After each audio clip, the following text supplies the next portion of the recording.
Sandra all the time is here with a cold heart true. She's the ears and the eyes for me and you. Every day, everyone want to hear from Sandra. And every time on the air, she's getting better. Tell your sister, tell your brother, tell your mama, call Sandra in the morning and in the evening. They always calling Sandra. And when they start fighting, they calling Sandra.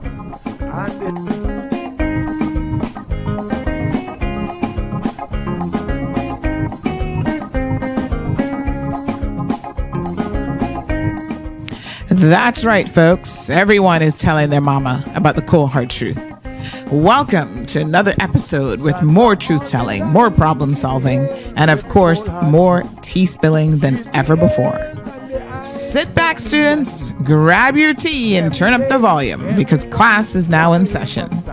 Call in at 936-2626 because your voice matters. Share your opinion on issues that matter the most to you.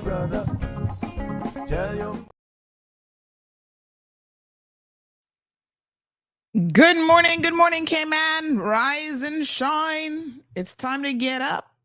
I don't care. Don't want any excuses today. We got a lot to talk about, lots of things to celebrate. I love a good party. So we're going to be hitting the ground with that here shortly. We're looking for Blake and Aaron. I don't know where the two of them are at, but they'll be popping on here shortly. We'll do the news for 106. And then we're going to kick off with a big celebration this morning, big anniversary. Yes. Good morning to Felipe joining us. How are you? Where's everyone? I see there people a little bit slow. Okay, let me just grab the links real quick to send out to everyone in WhatsApp. And then we are going to wake some people up for sure.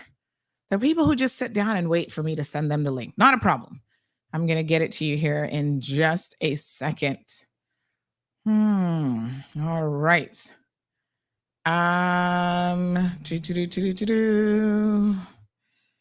Yes. All right. Let's get it here.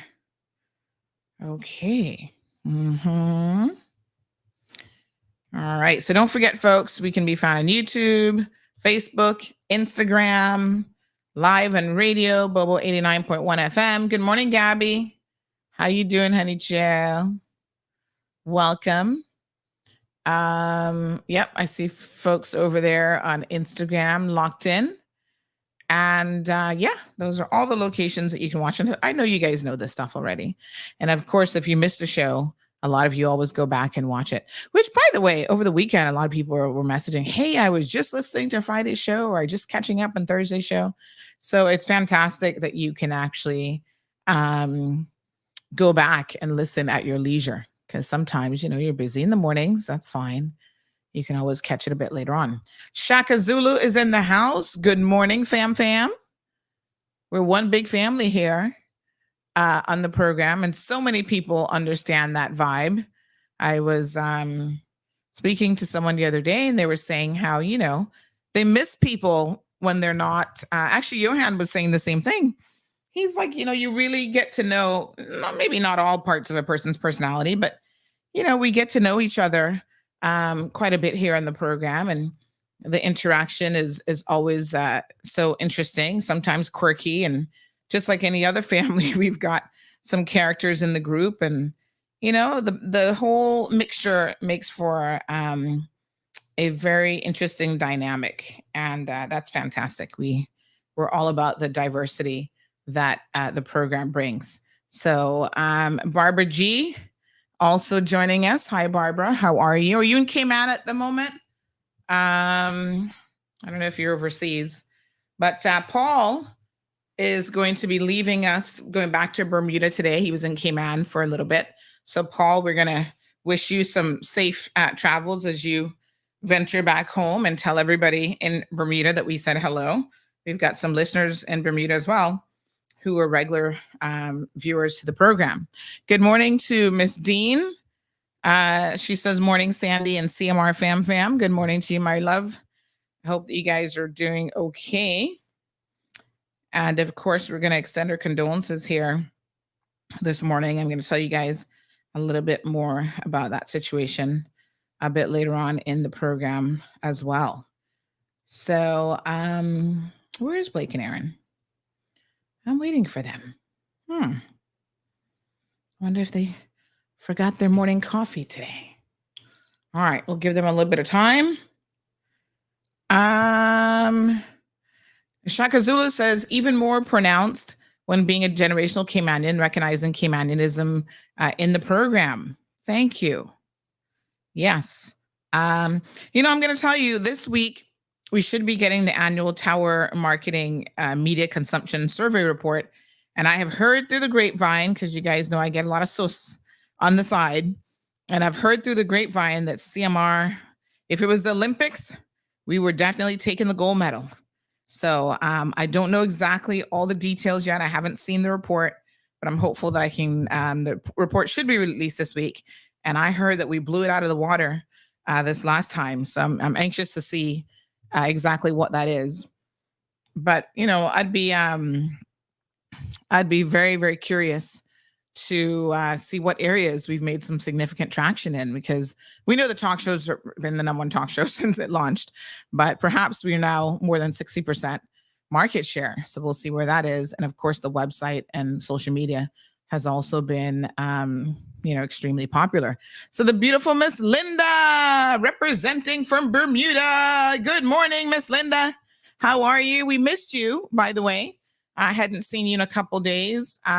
So Paul, I had a brunch with Paul on Sunday, and we were kind of wondering, why haven't we seen Miss Linda recently in the comment section? So it's so nice to see you back. Hope that you've been keeping well. Wee Wee is here. Good morning, Wee Wee. Miss Morna in the house, joining us from Prospect. Good morning, Miss Morna. How are you? Tracy, we want to talk to you a little bit later on in the program, because we're all curious about the situation that you had at Cayman Bay and what was the outcome of that, if anybody's been arrested or what happened. So a little bit later on, do give us an update. Olivia, good morning to you. Can Barantes, hola, ¿cómo estás? Can says, hola, Sandy, pura vida. Yes, good morning. Diamond Princess is here, wishing everyone a happy Tuesday and that everybody stays safe. Damaris is also here. I think we might just have to bypass Blake and Aaron, because I don't know where they're at. It's already 7:33 according to my clock, honey child. We got to get this show on the road. We're busy people around here. Miss Linda says, Paul, you ran away and did not let me know.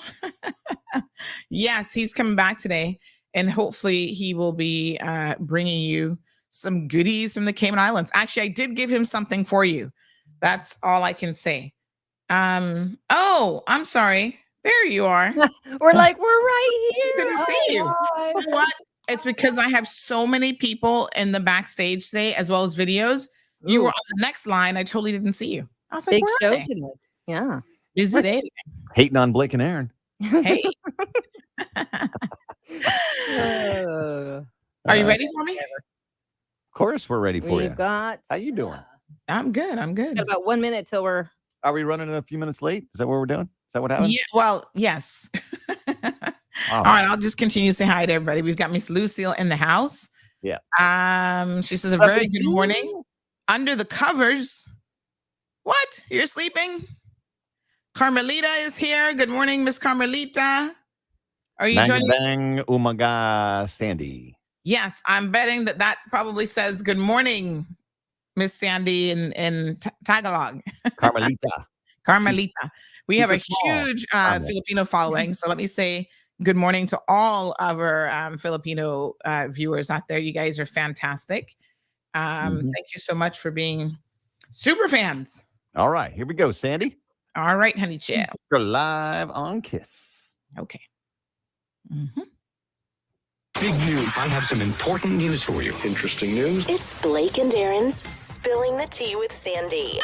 Cayman's top news headlines of the day from CMR. Hey, Sandy, good morning. Good morning, Blake and Aaron. How are you guys doing today? We are good. What do you got for us this morning? Fantastic. Well, we got a little bit of sad news that was announced yesterday. Apparently, a gentleman who's was working with the NICE program, that's the cleanup program that they do every so often. Yeah. He passed away while on the job. Oh no. Hmm? Yeah. Oh, very sad. That's sad. Yeah. I With, know. like, heat exhaustion stuff. Well, I guess we'll have to wait for that autopsy. But the Ministry of Planning and Agriculture, Housing, Infrastructure said that basically it was with deep sadness and a heavy heart that they had to announce the passing of an individual at the morning briefing for the NICE program. So apparently, he just collapsed and that was it. So sad. That is sad. So immediate emergency protocols were followed. Supervisors promptly called 911, administered CPR until the emergency services arrived. But despite those efforts, unfortunately, he passed away. Wow, that's sad. Really sad. Yeah. Right. Gosh. So in other news, the courts have said that a man's ID should be shielded after he was sentenced on Friday in a sexual assault against a minor. Now, I was a bit perplexed about this. And of course, I needed some information on why this was the case. And we're going to talk a little bit about this morning because I went out of my way to ask the court, like, what's going on here? And the reasons do make sense. I was a little bit concerned as to why this was being done, but they actually do make sense in the sense that he has another trial that's coming up. He has another trial. I thought it was to protect the victim. No, because in this case, there'd be no way for you to know who the victim is. So that's what initially I was thinking. I'm like, well, that doesn't make any sense if the victim was a random person to him, which unfortunately for her, he basically groomed her and met her online. So just reminding all parents to please be vigilant with the access that your children have to social media. Because there's a lot of predators who are reaching out and they can be anybody on the other side of that internet connection pretending. And in this case, he took on a persona of another kid and started to groom her. Oh my. Yeah. So, So Trump's $175 million bond has been linked to a Cayman Islands company. So concerns have been raised that Donald Trump's $175 million bond could be very difficult to collect if his conviction is upheld, as the parent company of the U.S. company that issued the bond is actually based in the Cayman Islands. So this is very interesting. It was something like, they like had. Is that the car salesman guy? The Whoever the car it loan is. guy? Yeah, but it's like part of a business that like they combined or something. And the one entity is here or something. Yeah. It's interesting. So the former president was issued a $464 million bond to appeal his civil fraud conviction. And he couldn't come up with the amount. So the New York Court of Appeals gave him a bond of $175 million. And basically the bond company that's like backing it, Knight Specialty Insurance Company based in the US, its parent company is actually in the Cayman Islands. So people, and of course they always try to make us look bad. This is what was said. Oh, the Caymans are widely recognized as a secrecy jurisdiction. If you call the regulator in the Caymans and ask, can you tell me if Knight Reinsurance has enough to cover these claims? Their laws require total confidentiality. This is according to a forensic accountant, Mr. Tom Grober. So already they're coming at us over this and claiming, what the New York AG should be thinking is, what recourse do I have in the Cayman Islands courts if they get a judgment against the bond? So very, very complex, but I can reassure them. I mean, I don't know all the ins and outs of this situation, but what I can tell them is Cayman has, in terms of our court system, some of the most sophisticated, not physical structure, but some of the most sophisticated lawyers and attorneys and everybody else that is on the job. So the guy's name is Don Hankey. It's as you said, it's Knight Specialty Insurance, but he built his fortune through car dealerships and subprime auto loans. So, cheating his way to the top. Not really cheating because it's legal, but it's terrible. Shady. Yeah. I mean, shady AF. Yeah, but anyone in the States who was like, oh, that tax haven Cayman Islands, it's like, why don't you look in the states of Delaware? Yeah. So, yep. So that's unfortunate that now we're being brought up in not such a good light yet again. All right. Over the weekend, a man attacked several people at a licensed premise in off of Seymour Drive, also known as Dump Road. It's a little bit of an unusual situation, but apparently several people were treated at the hospital after being attacked by a man with a bladed weapon. So pretty crazy. Police said that shortly after 1:30 a.m. On Saturday, they responded to a report of a man attacking persons with basically a knife. And on arrival, officers located the man with the weapon, who's a 40-year-old man from Bodden Town, and arrested him. And then the backstory is, I know the mom of one of the people. She's like, oh my God, I don't know what was going on, but this man was like on a rampage. Pretty wild. Scary. Yeah, very, very scary and wild all at the same time. All right, let's look for a good news story. Please. Bulk waste collection is coming soon. Ooh, when? That's good news, I suppose. Yeah. Folks, you got to know by now that at least a couple times a year, the Department of Environmental Health has their bulk waste collection program, which basically gives you, the public, the opportunity to put out all of your bulk waste. Now, listen, it doesn't start until May the 6th, so I wouldn't start putting it out quite yet, because then our roadways are going to look like a hot mess. Yeah. But they're going to start the collection that week, starting with including an entire week for Cayman Brac this time and 1 day for Little Cayman. So stay tuned to CMR.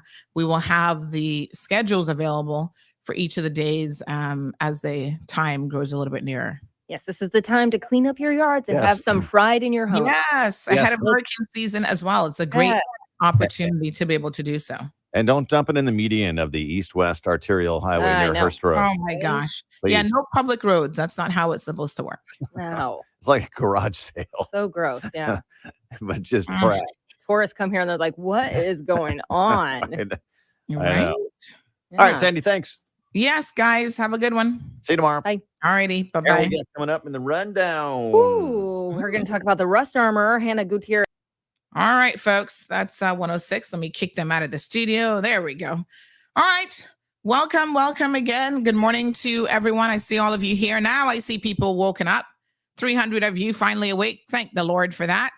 Johanna's in the house. Irvelyn, Dee Dee, Karen, Patricia, all the usual suspects. So let's go ahead and get this this show on the road, because it is party time. Good morning, Shamari. Good morning, Sandy. How are you doing? Welcome. Now, first of all, everybody knows that Tuesday is Medical Rundown Tuesdays. Health City is here, always sharing amazing information with us. But today is an extra special day because we are celebrating. So tell us what we're celebrating. Well, we are here. Well, first of all, I need to ask what part of your family I am, seeing as you have a CMR family. Hey, and we got you. We're all in here. Yeah, I'm that brother that sits in the back of the class or what? with Johan. Hey, that's funny, because anytime I'm not here, people are sending me messages, screenshotting what Johan's saying. About what he's saying. I don't know what to do with him, but anyway. Yeah. He's a troublesome clown in the classroom for sure. But no, it's great to be here. We're celebrating our 10th anniversary as Health City. And it's really exciting just to think that, a day ago, people were wondering, what is this facility? What will it be? Even I recall when I was obviously leaving tourism, and my sister was an intern, and for whatever reason, people didn't quite make the connection.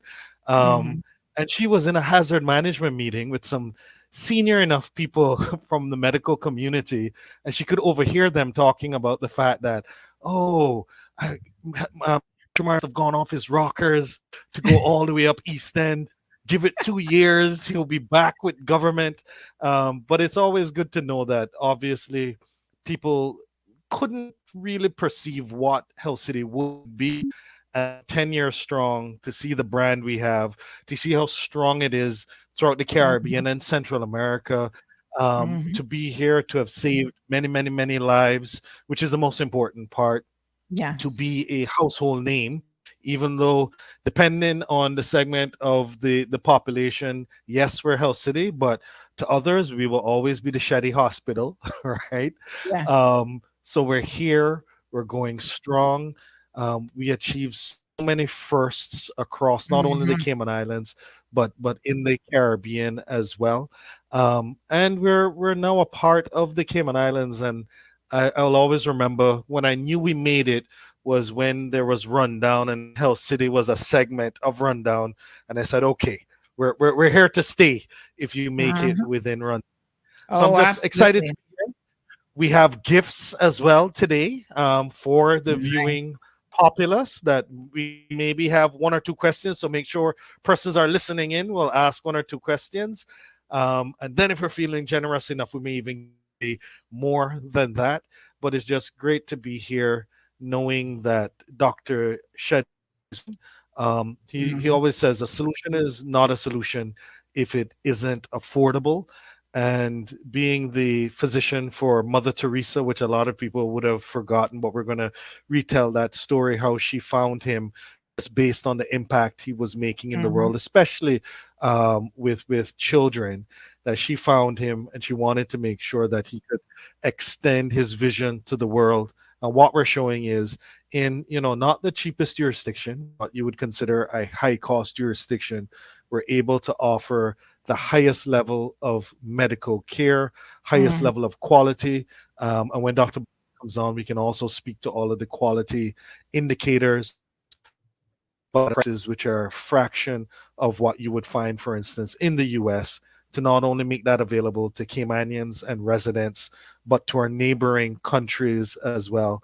And then extend that into our charitable care, which we've helped to save thousands of children as well.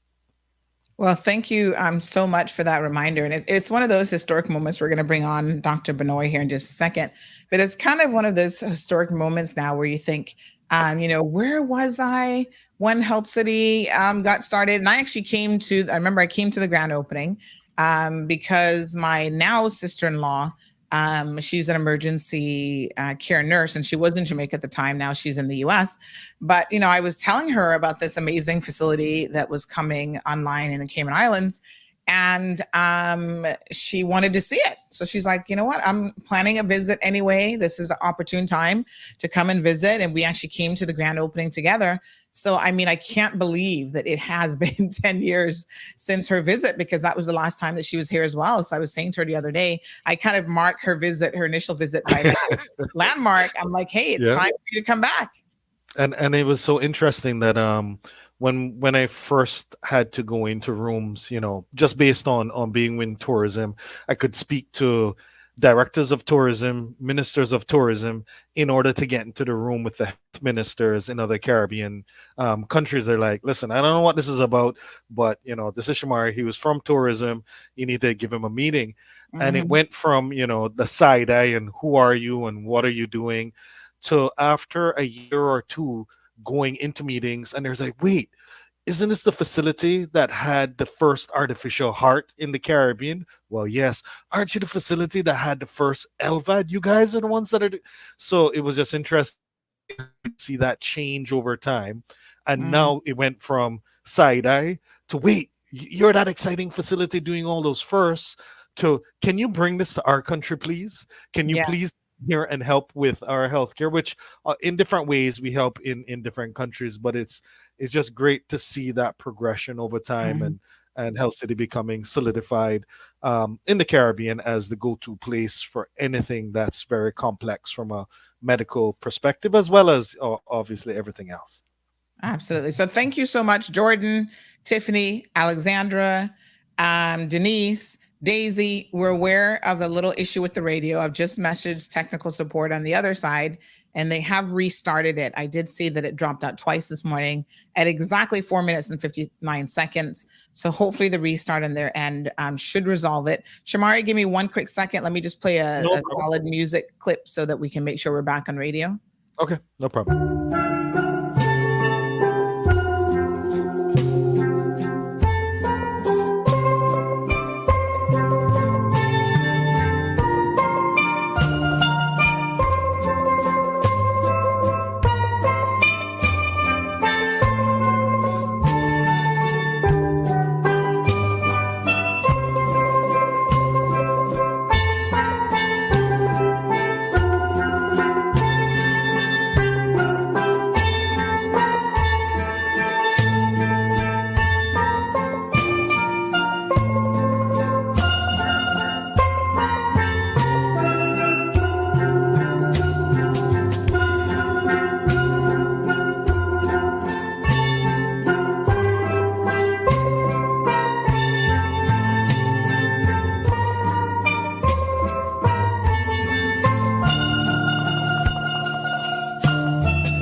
All right, folks, we are back. I'm going to keep an eye on that. And thank you guys again for alerting me and letting me know, because that's in another window tab and I'm not always staring at that window. So I appreciate you guys being my eyes and ears. And as we say here in the program, my co-hosts, right? You guys are amazing. So thank you so much, Jordan, and everybody else who was paying attention to that. So let's go ahead and invite Dr. Benoit onto the program as well. His name is synonymous with Health City, Cayman Islands.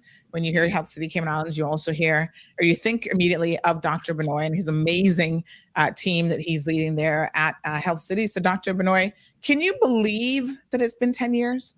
I mean, it seems unbelievable. Yeah, time flies, Sandy. It's as you told. I mean, just started yesterday. Shamari, when we first met in Grand Pavilion, right? It's like just yesterday. Yeah, it's really amazing. 10 years, a lot happened, a lot changed, a lot to do. Yeah, it's really, really very, very happy and very proud at the same time. Mm-hmm. And Dr. Benoit would have thought that he was going to be here for what, 2 or 3 years? 2 years. Came with the idea of stay here only for 2 years now. And amazing. But he would have realized quickly what we had here, what we needed to build. And obviously, Dr. Benoit, we're very pleased to have him, just based on the expertise that he has, obviously the practice that he had in India, and the fact that, but when Dr. Shetty speaks to you and tells you his vision, even though you may not believe, especially Dr. Benoit, he would have seen when Dr. Shetty says something that more times than not, it comes to fruition. And he believed, made that leap, came here and has helped us see it through every stage. And now this is like obviously his baby as well. And we have a group of physicians that would have come from the very start, that in it, from when we were, Dr. Benoit, remember when we were walking through the halls and there were no patients whatsoever? Yeah, yes. Right? No, not anymore. No, yes. And now we're at times where we have to figure out how to make room to get extra beds, which is obviously one of the reasons why we'll talk about the new Camana Bay facility that we have coming on board as well. But I remember walking through the halls, and there would have been a gentleman at that point in time who was next to us, and his name was Scott, and he was from Ascension Health, which when we started was our partner from the US. And he said, Shamari and Dr. Benoit, remember these halls being empty, because once it starts and once you guys prove your quality, which I know you will because I've seen it firsthand, these halls will never be empty again. So appreciate the quiet while you can. And sure enough, 10 years later, here we are doing great things. Dr. Benoit has many additional physicians and staff members. We're over 350 staff members now, Dr. Benoit. Yes. Wow. And I was actually saying last week to my listeners about how, despite the fact that you guys are busy, how well organized it was when I went and did my colonoscopy. I mean, it was like, everybody knew what they needed to do, and there was no confusion, and verifying my ID and what procedure I was there for, taking me into the pre-op area. Everything just flowed extremely well. And, anytime you have to do a procedure, of course, there's an element of nervousness that comes with that, even if it's just a colonoscopy. Like, I've never had one done before. So, of course, I was a bit nervous, and it just, went so incredibly well. And you have the doctors who are not just good from a medical and professional perspective, so they're well educated, they actually know their stuff, but they have good bedside manners as well. And that's really, really important. When you're a patient, you want someone who's understanding and who, just has the right type of personality, attitude. All of that really does make a significant difference. So, folks, if you're just tuning into the program, we are celebrating 10 years. Looks like the radio issue is resolved. We're now 6 minutes and a half into this last segment, so that's fantastic. But we are talking about Health City now celebrating some 10 years of service here in the Cayman Islands. So we're going to bring in another doctor into the program. His name is Dr. Doug. Now, as a disclaimer, he's not a medical doctor. Dr. Doug, good morning. Good morning. Good morning. How are you? We're good. How are you? I'm great. Thank you. Dr. Benoit, good to see you. Yeah. Good morning, Doc. Yeah. How are you, Nice sir? to see you. Yeah, really there's good. so many Nice to see you. success stories, Shamari, that I'm sure it's difficult when you're celebrating 10 years to pick out just one or two of those success stories to share with our listeners. But Dr. Doug happens to be one of those amazing stories where, he's going to tell us a little bit here in a second. We've got a video clip that we'll play as well, where essentially his life was saved by the good folks over at Health City. So let's watch the video. And then Dr. Doug, you can give us a little bit of information about who you are. By the way, Sandy, two times, not two once, times. Twice. Wow, this is truly amazing. Let's have a look at this video, folks.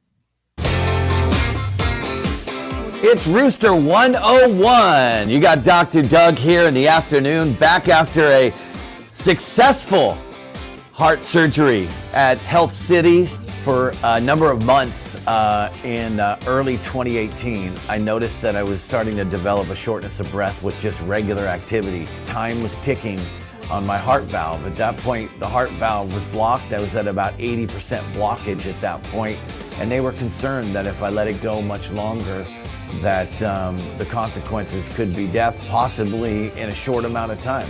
It's a gift that we have right here for the size of an island to have like this, to have such world-class healthcare as far as heart care is concerned here is amazing, and the level of care is second to none. Now I feel like a new man. Thank you to the doctors at Health City. I'm back playing country music on Rooster 101.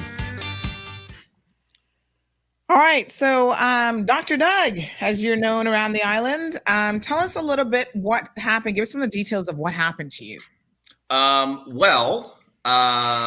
I am not probably I love sharing the story, Sandra, because it is so personal to me, and sharing it of what not to do.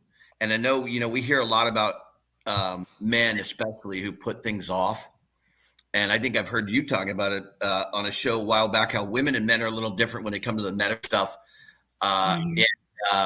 and putting off appointments or procrastinating. I was the king of procrastinating, I think. And my story, when it comes down to when you're, obviously for the expats on island know that you have to do your full health screening to be able to get a work permit here in the Cayman Islands, including a complete checkup and heart scan, etc. Well, my doctor in the U.S. had noticed something, and this is at the time when I was getting ready. I was only a couple of weeks away from coming to the Cayman Islands. This awesome opportunity to come to this beautiful place.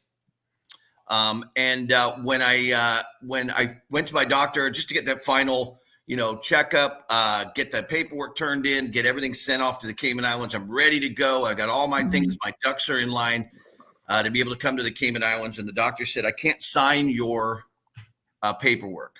And the reason is I've noticed something with your heart. And I had noticed too, there was a beautiful lake by my house, and I would always go with my family and some friends and we'd hike it all the time. And I noticed I was starting to get shortness of breath. And I was just thinking I played it off of something else, and it'll go away. Yeah. And what happened is the doctor said, I noticed something with your heart and I can't sign this. Right. And said, I'm going to refer you to a specialist. And he said, this could be something pretty big. Well, being the manipulator that I am, and I fully take ownership for this, is I told him, please sign this. This is like this opportunity for me to come to do radio in the Cayman Islands and be a part of this to the Cayman Islands. I'm so excited about coming to this beautiful place. These amazing people. And I told him, please sign it. The minute I get to the Cayman Islands, I will find a specialist. And the doctor left, and he said, "I'm going to come back." I didn't think about this, and I sat. It was the longest 20 minutes of my life in the office. And he came back and said, "It's against my better judgment, but I'm going to sign this. You promise me you're going to see someone as soon as you get to the Cayman Islands." Yes. And I arrived at the beautiful Cayman Islands, and had a chance to meet great people and do stuff and go 100 miles an hour and work and enjoy the great food and the drinks and having fun and doing the beach. And the doctor appointment never happened. And did you just forget about it, or no, ma'am? I just kind of just thought, you know what, it's gonna get better. So your body at that point was still giving you signs. You talked about shortness of breath. So you were still having obvious signs that you were not in optimal health. Correct. I remember even walking 7 Mile Beach and taking my chairs out of the car and walking and go, man, I need to stop for a minute. I'm having a hard time breathing. Wow. And it just it got worse. And I got referred to Health City. And that's where I met with these guys and had an opportunity to talk a little bit about what exactly was going on. I sat, if Dr. Benoit's office, that office right there, as he sat in that chair, if you're in the same office, I don't know, but we sat and discuss it, and it was a scary proposition that you can't put something like that off. That's so major like that. And so even to the very last day, I was procrastinating, Sandra, to be honest with you. They had said we probably need to do this soon. And it was coming up, I think, on November. Probably need to do this like really soon. And my birthday was in December, and I had some friends coming, and I didn't want to affect that. And so that's how dumb I was with regards to my health. And looking back at it, it's something that it could have cost me my life, and it probably should have with the procrastinating. So at that point, we made the arrangements to, and Dr. Benoit probably could speak a little bit better on what exactly had to happen with me. And it wasn't anything that was small, and the procrastination could have cost me my life because it was the clock was ticking. And the Health City guys, and you had said something right off the bat there about the bedside manner and with your colonoscopy. You had these fears, and I'm sure they helped you feel so much better. Imagine being told that, hey, we're stopping your heart and lungs, and you're going to be on an artificial while we open you up and work on your heart. Wow, that's a scary proposition. And they, you said that they had to with your even like in a colonoscopy situation or where they have to make sure they tell you everything here. They go over things 3 different times. Sign this. Make sure, hey, there is a chance something could happen. Yes. And warn you of that. Boy, they did a great job. And I remember even to the final hours before I went in, want to tell you one more time, this is what we're doing, and we're warning you again. And my another just real quick props to Dr. Benoit and the Health City people. My mom, I'm a mama's boy in a big way. And my mom flew in from the States, and she was a wreck anyway. Just scared to death of this whole thing, was crying and worried or whatever. If she saw Dr. Benoit, the minute I saw Dr. Benoit pop up on the screen, I said, oh, my mom would be like smiling. My mom loves Dr. Benoit because how great he was with her and being able to, talk to her and talk her down off a ledge. And I see them do that a lot with patients in my experience with Health City, how they're so great with not only the patient, but the patient's family. That's, scared to death, right? That's freaked out about these procedures. And that I can't, man, the minute you said that about the bedside manner, you were so right. And how great they are with that.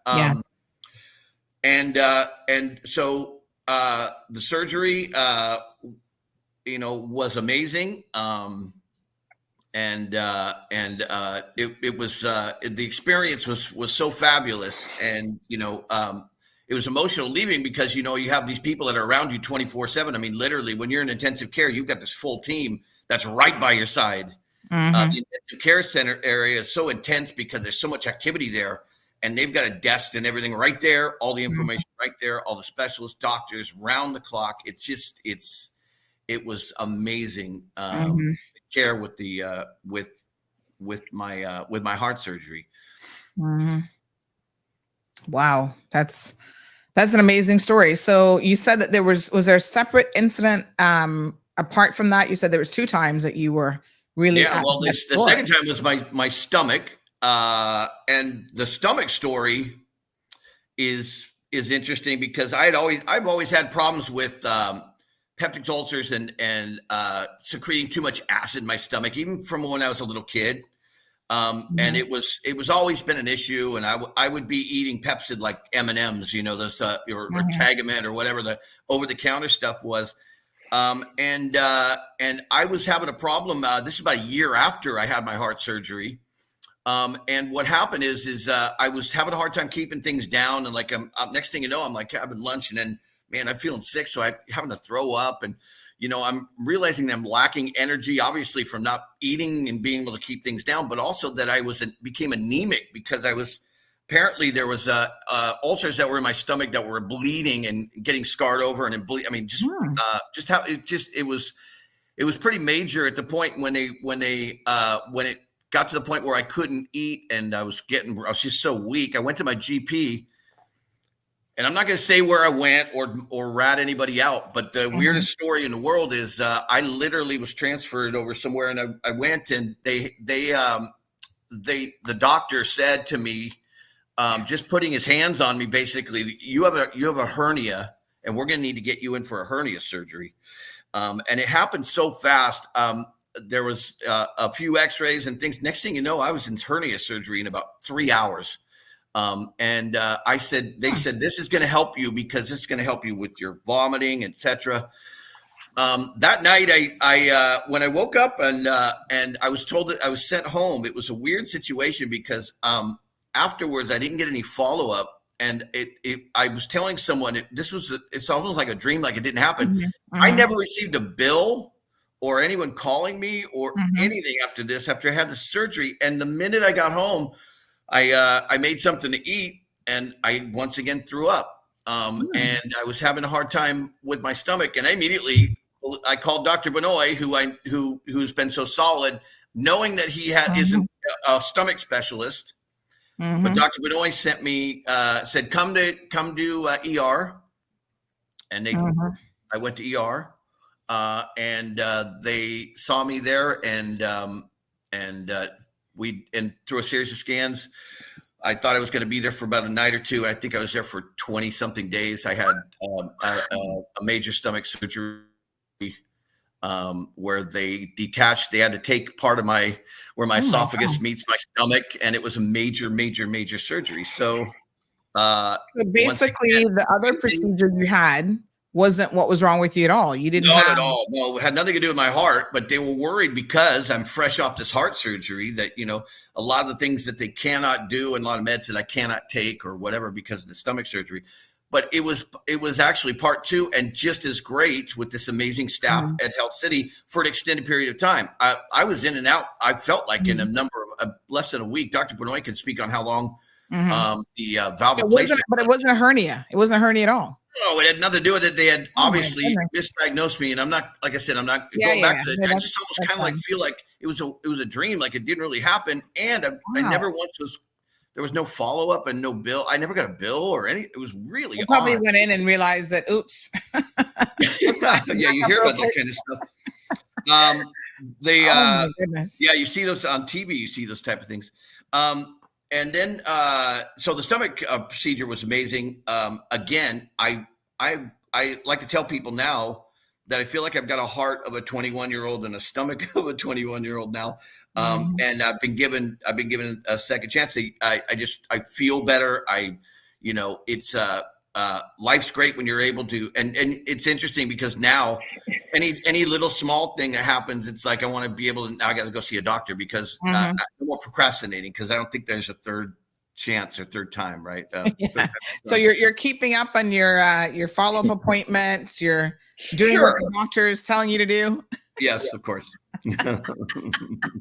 He says that sheepishly, which means the diet probably isn't where it needs to be. You probably need to exercise a little bit more. Listen, we're in the food capital of the Caribbean here. Capital of the Caribbean, exactly. The best food in the world. I love my cooked food. So, Dr. Benoit, let's talk a little bit about Dr. Doug, as he's affectionately known as. Wow, this is amazing that you guys have had the opportunity to basically perform life-saving procedures on him, not once but twice.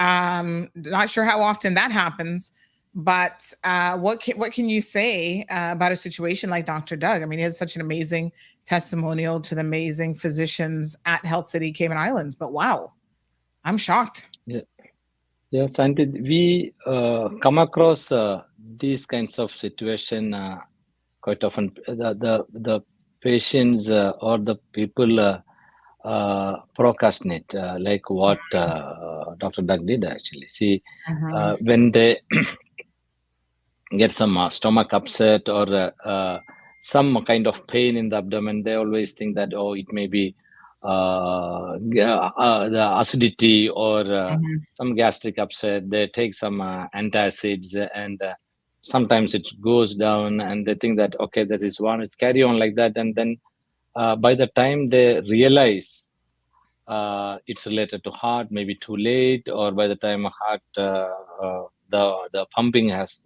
come down.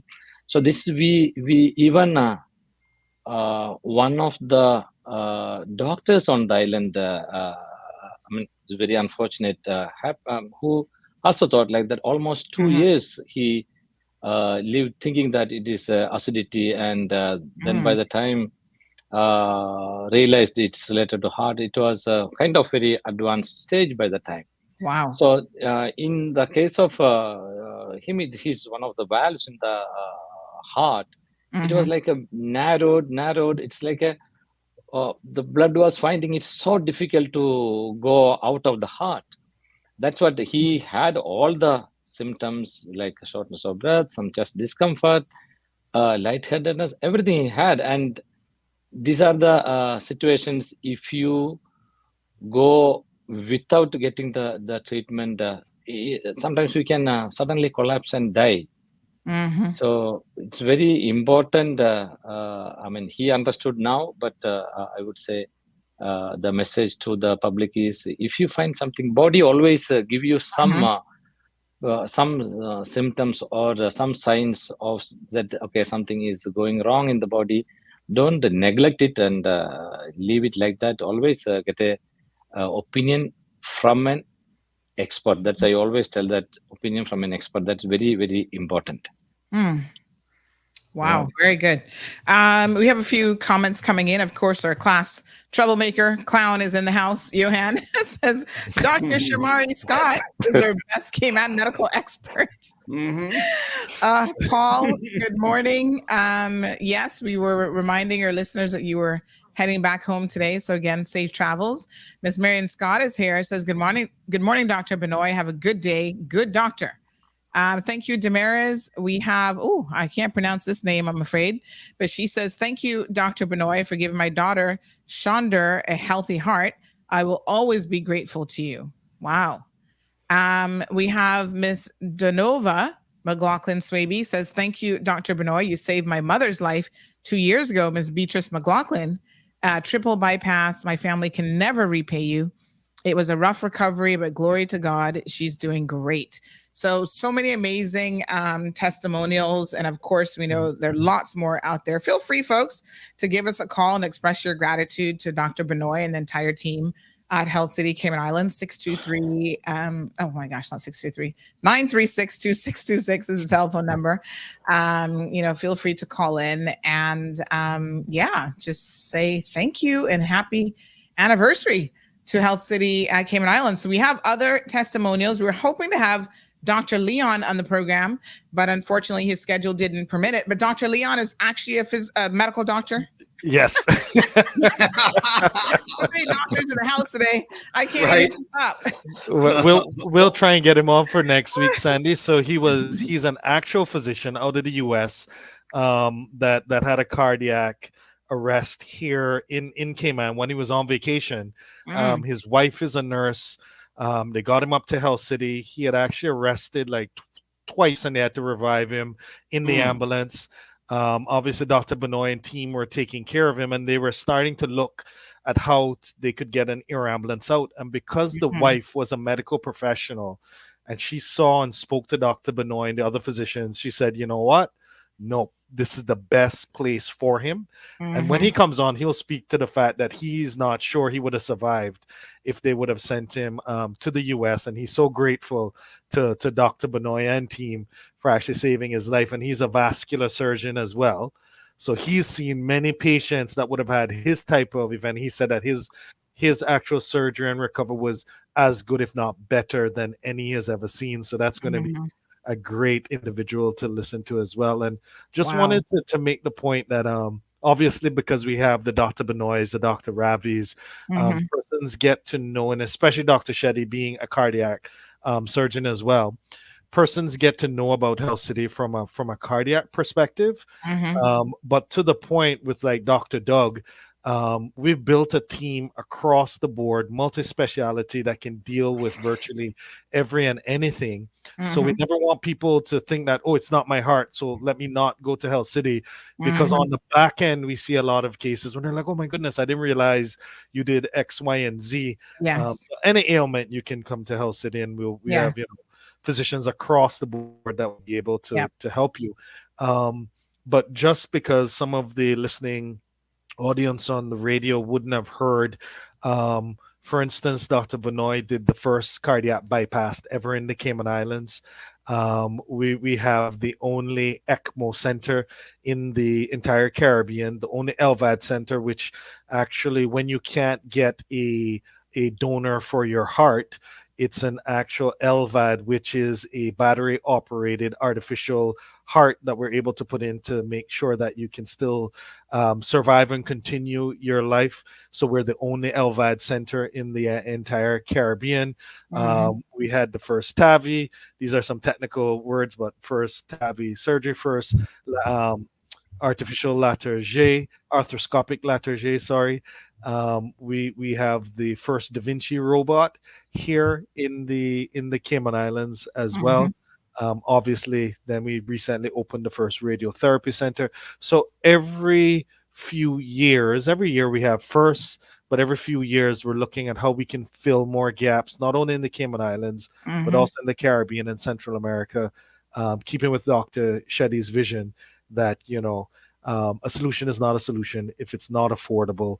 So we want to make sure that people can gain access to the life-saving surgeries that we're doing here, and having individuals, obviously, like Dr. Benoit, who has decided to stay with us to help to see it through, really makes it. You can have great facility, which we do. You can have new equipment, but without the people, and Dr. Benoit will tell you about our anesthesia team, we'll tell you about our ICU team, all of the nurses that make that holistic care. Dr. Benoit at times says, my job is like 15-20%.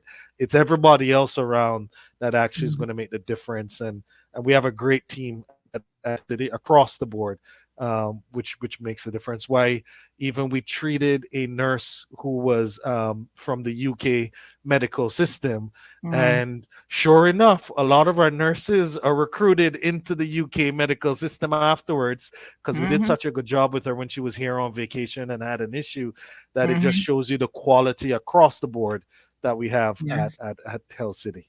Absolutely. And, Shamari, you were sharing earlier that there were some naysayers in the beginning who, even in terms of you, like, oh my gosh, why are you going over there? You'll be back with government. And I was sort of thinking about this myself, even in the medical profession, there were some naysayers, and those very same individuals and institutions are now recruiting your staff and trying to poach your staff. So need we say more? It's great.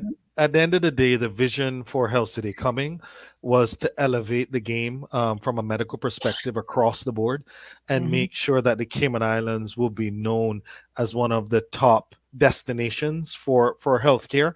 Mhm. And the fact that we have other institutions that, you know, we're branching out and we have people in different institutions, just tells you the quality of the medical infrastructure here.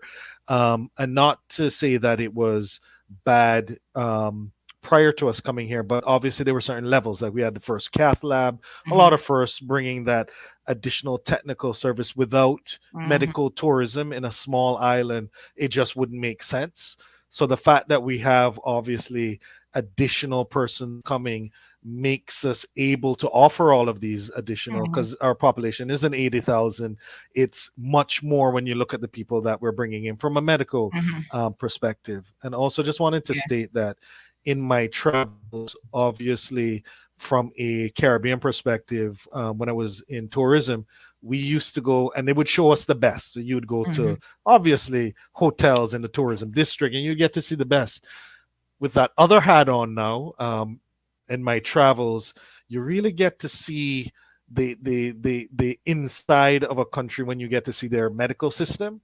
And I just want to say that our government system is top notch, and probably one of the best, if Mhm. not the best, in the Caribbean as well. So definitely to give them their flowers, that they do a great job as a government hospital, and obviously we're able to extend with a lot of tertiary care in other areas Mhm. that we're bringing to the table as well. So nothing but love Yes. for the medical community here in the Cayman Absolutely, Islands. absolutely.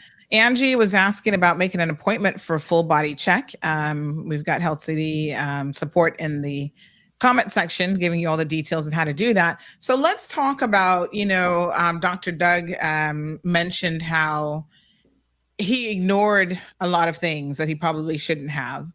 Let's talk about the executive health check, because I must tell you, that I've been through it, and it was the most comprehensive the first time that I did it a couple years ago now.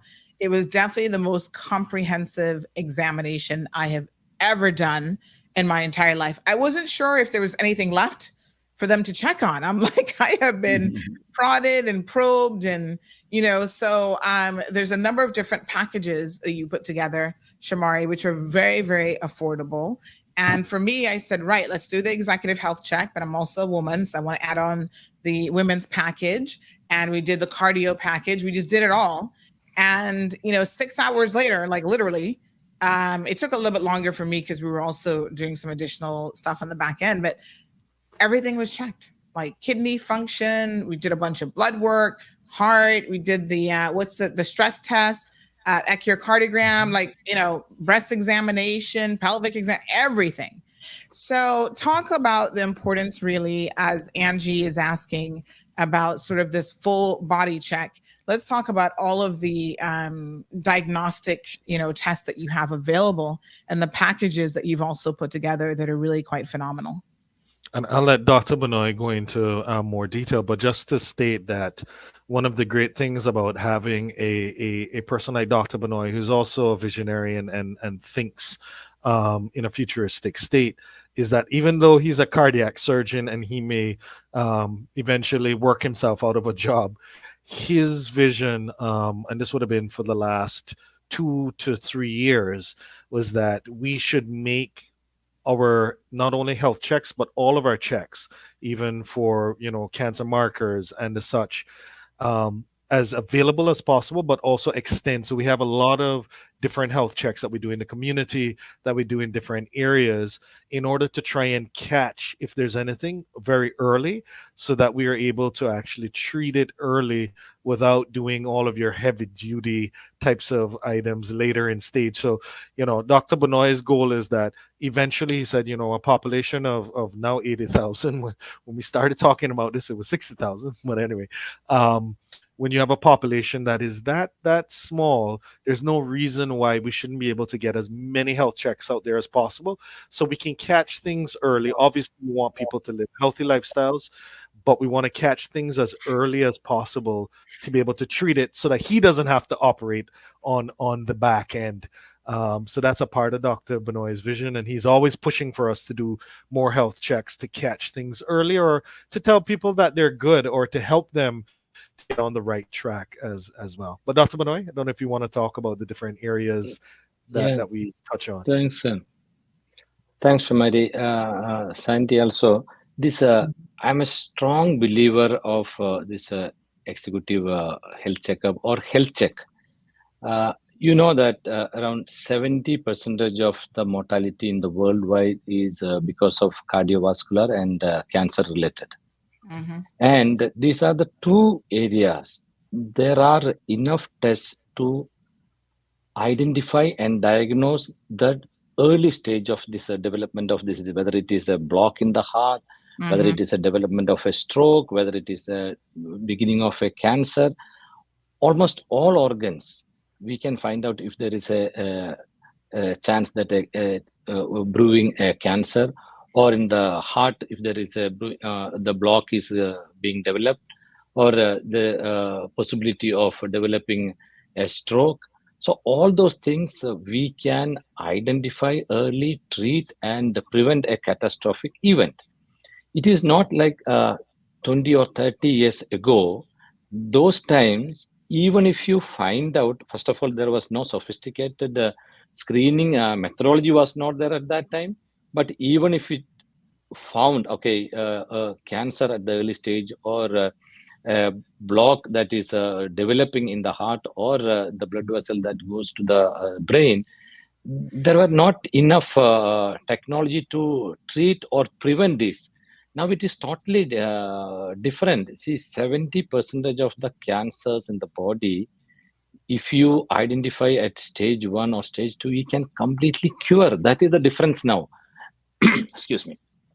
That is the reason why I strongly believe, and most of the visionaries actually in the healthcare, they say, don't wait for things to develop to the advanced stage. Instead of that, you get it diagnosed at the early stage, treat, cure. See, 70% of this the mortality is because of these two reasons, cancer and the cardiovascular related. And these both the areas we can identify, treat, and cure before it goes to the advanced stage. What a change in the quality of life for the person, for the family, for the society, for the nation, and how much economic impact if you identify a cancer or a heart attack before it happens. So, and we at Cayman Islands, such a educated population, economically very advanced, and we have now every advanced technology here with us. So this is my request to the entire public here on the island. Please, don't delay and get it affect your body and family by the procrastination what Dr. Doug was telling. Get it done early. It's two things. First of all, not everybody will have something to treat, but if you know that, okay, I am good, there is no evidence of any blocks in the heart, or the valves are good, no chance of getting a stroke in the near future, no cancer in developing in the body, what a peace of mind. That's one. And second thing is, something is there, and through our executive health checkup program, we have identified so many cancers in the stage 1, so many, and those patients are completely cured and leading a very good life. Imagine after 1 or 2 years, once it becomes stage 3 or stage 4, it is not cure anymore. It's a palliative treatment. And then first of all, the quality of life, and then the survival rate is completely different. It's a matter of maybe a few months or years. Yeah. So I strongly urge to go for this checkup, find out and treat if it is there, or enjoy life if it is nothing is developing. Yes. Wow.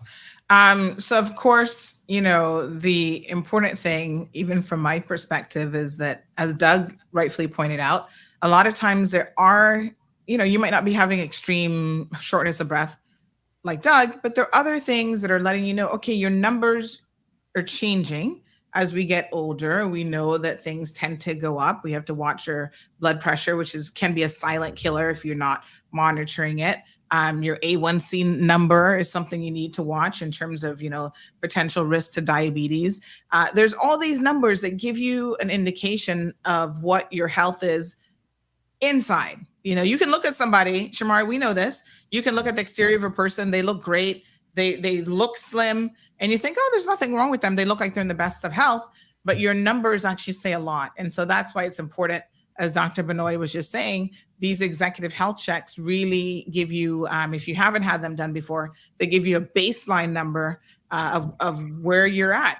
Is this something that you need to be concerned about? I'm doing blood work at least once a quarter to kind of just monitor. I'll redo my executive health check again in October. And there are some very, very specific numbers that I'm keeping an eye on. And when I have my consultations, for example, with Dr. Sandeep, he'll say, this number, Sandy, is borderline, but here's what you can do to help it not increase and in fact to bring it down. So lose the 20 pounds, because that's going to make a significant difference. And we will only start to intervene once they're the experts. So we're only going to intervene once the number gets to 6.5, it's at 6 now.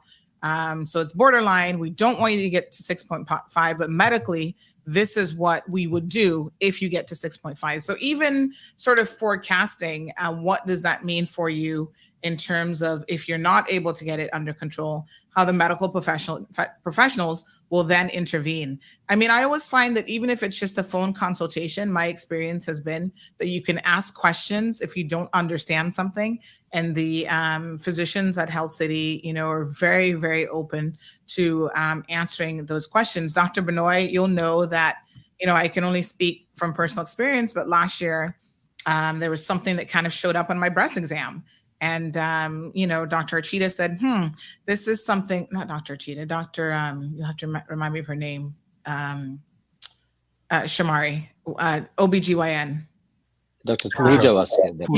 Pooja, yeah. She said, this wasn't there on last year's scan. And again, this is why you want to get these annual exams. So, I want us to do an ultrasound. I want us to see what this is. We did the ultrasound. That physician, didn't think that it was anything, but we went the extra step of someone who had literally just started, another specialist who just started at Health City. I can't remember his name now, but he's the breast surgeon, the breast expert. Recent to the team, Shamari, help me out here. Dr. Jagan. Yes, Dr. Jagan. he had just started. And Dr. Benoit said, go and sit down with him because this is his area of specialty. And I was so amazed that he actually took the time not just to review the full history, to ask me questions all over again, but also explain to me, when we're looking at any sort of a mass, if you will, in relation to the breast, what concerns us are the following things. And he actually went through it, like the shape of it, whether or not it's like a perfectly circular around the edges, or if it's a bit more disorganized, because that indicates a presence of cancer. Like he actually went through all this stuff and explained it in such a simplistic way, like simple terms, that really anybody could understand it. And I was just like, wow, this is good. And again, it gave me that confidence that, you've got physicians who know what they're doing. They're happy to take the time to sit down with you. You're not feeling rushed to explain it to you. If you have any questions, they're happy to answer those questions. So it's a very, very different patient experience. We just had someone, I can't fully read on air what they said, but let me just put it this way. Shamari, I'll send this message to you privately. They said Shamari might not want to criticize others, but let's just say that the quality of service is far less than desirable at some other facilities on island. That's as nice as I could possibly say it. So you'll chuckle when you see the message privately, though. So Miss Christine, good morning. Oh, first of all, Miss Emma says Dr. Ravi and Dr. Benoit, wonderful doctors. I'm forever grateful to them and Health City. Good morning to Miss Gina. Christine says, good morning, and thanks to Dr. Benoit and his entire team for saving my life approximately 2 years ago. Wow. I went in for scheduled angiogram on May the 12th, 2022, to determine if I had blockages. And after the findings, they had to perform an emergency triple bypass surgery to save my life. This is such an amazing testimonial. Thank you, Miss Christine. Praise be to God, as I was in the right place at the right time, as I suffered a cardiac arrest right before my surgery. What are the chances? Oh my gosh. I had an excellent recovery and will forever be grateful for Dr. Benoit and his team. Happy anniversary. So she's coming in for issues, and she just happens to have a cardiac arrest right before you take her in for surgery? Yeah, that's what happened. I still recollect that. So this is exactly, Sandy, I want to tell you about this heart, the blocks in the heart, and we call it coronary artery disease, and the heart attacks or myocardial infarction, whatever we call in different terms. See, if only 50% of the patients will reach hospital. Rest 50 will not even reach hospital. So that means from externally, what you told from outside, you may be looking great, actually. Everything is good, but you will not know what is brewing up there. So unless you do a test to understand or to diagnose, you will not know, because this heart attack occurs not by a block slowly develops and becoming 100% block. It may be a 30%, 40% or 50% block, and that plaque disrupts and goes further down into the artery and completely blocks. That's enough to have a heart attack. And half of the time, you may not even reach the hospital. We are hearing many times even young people in their 40s, 50s suddenly drop dead while they are doing somewhere or walking in some activities. So we with all the knowledge now, with all the facilities and all the infrastructure, manpower, expertise, everything what we have, we should not allow our young people or people with their productive life to lose their precious lives like that. It's very unfortunate. I always see, sometimes we feel that, oh, why we are losing these youngsters or the pillars of the family, leaving like that a very early age. So this is something that I can talk hours on this, actually. How many experience or examples that we have that's gone through us, we have advised this test and found out something, not only cardiac, it is for the cancers, other thing. The breast cancer, what you told, lung cancer, again, this is one of the leading causes of the cancers in the world. And many times, by the time you get to know what is happening, by the symptoms develop, maybe too advanced. So when there is not all should go for those tests, but there are certain criteria. Who has the risk factors, they should go for the low dose CT scan to find out that, or these cancers of the uterus and stomach or a GI tract. We have all the technology to identify at the early stages. So I want to talk a lot, but the time is not permitting. But I request everybody, and Shamari and team has developed a program that it's becoming very, very affordable for the common public. It's not like that it's cost you like thousands like in the US. It is very much affordable, and if somebody is not affordable also, we will find a solution how to get it done. If I can ask Dr. Benoy, sir, a quick question. The Breast Cancer Foundation here does such great work on Island, and someone told me recently that there's been a huge uptick in women that have been diagnosed with breast cancer as of late. Is that because a lot of people are getting checked now? More people are getting checked, do you think? I mean, what would you speak on that? Because I'm just curious why, and if that's true, why that is. So that definitely the awareness is getting better and better because of all this Cancer Society, Breast Cancer Foundation, all these activities what we are doing. The number of the people who are undergoing this mammogram and other mammogram is not the only one. There's breast MRI and even self-test. So the women are more aware of this, and that is the one reason we are definitely diagnosing this early.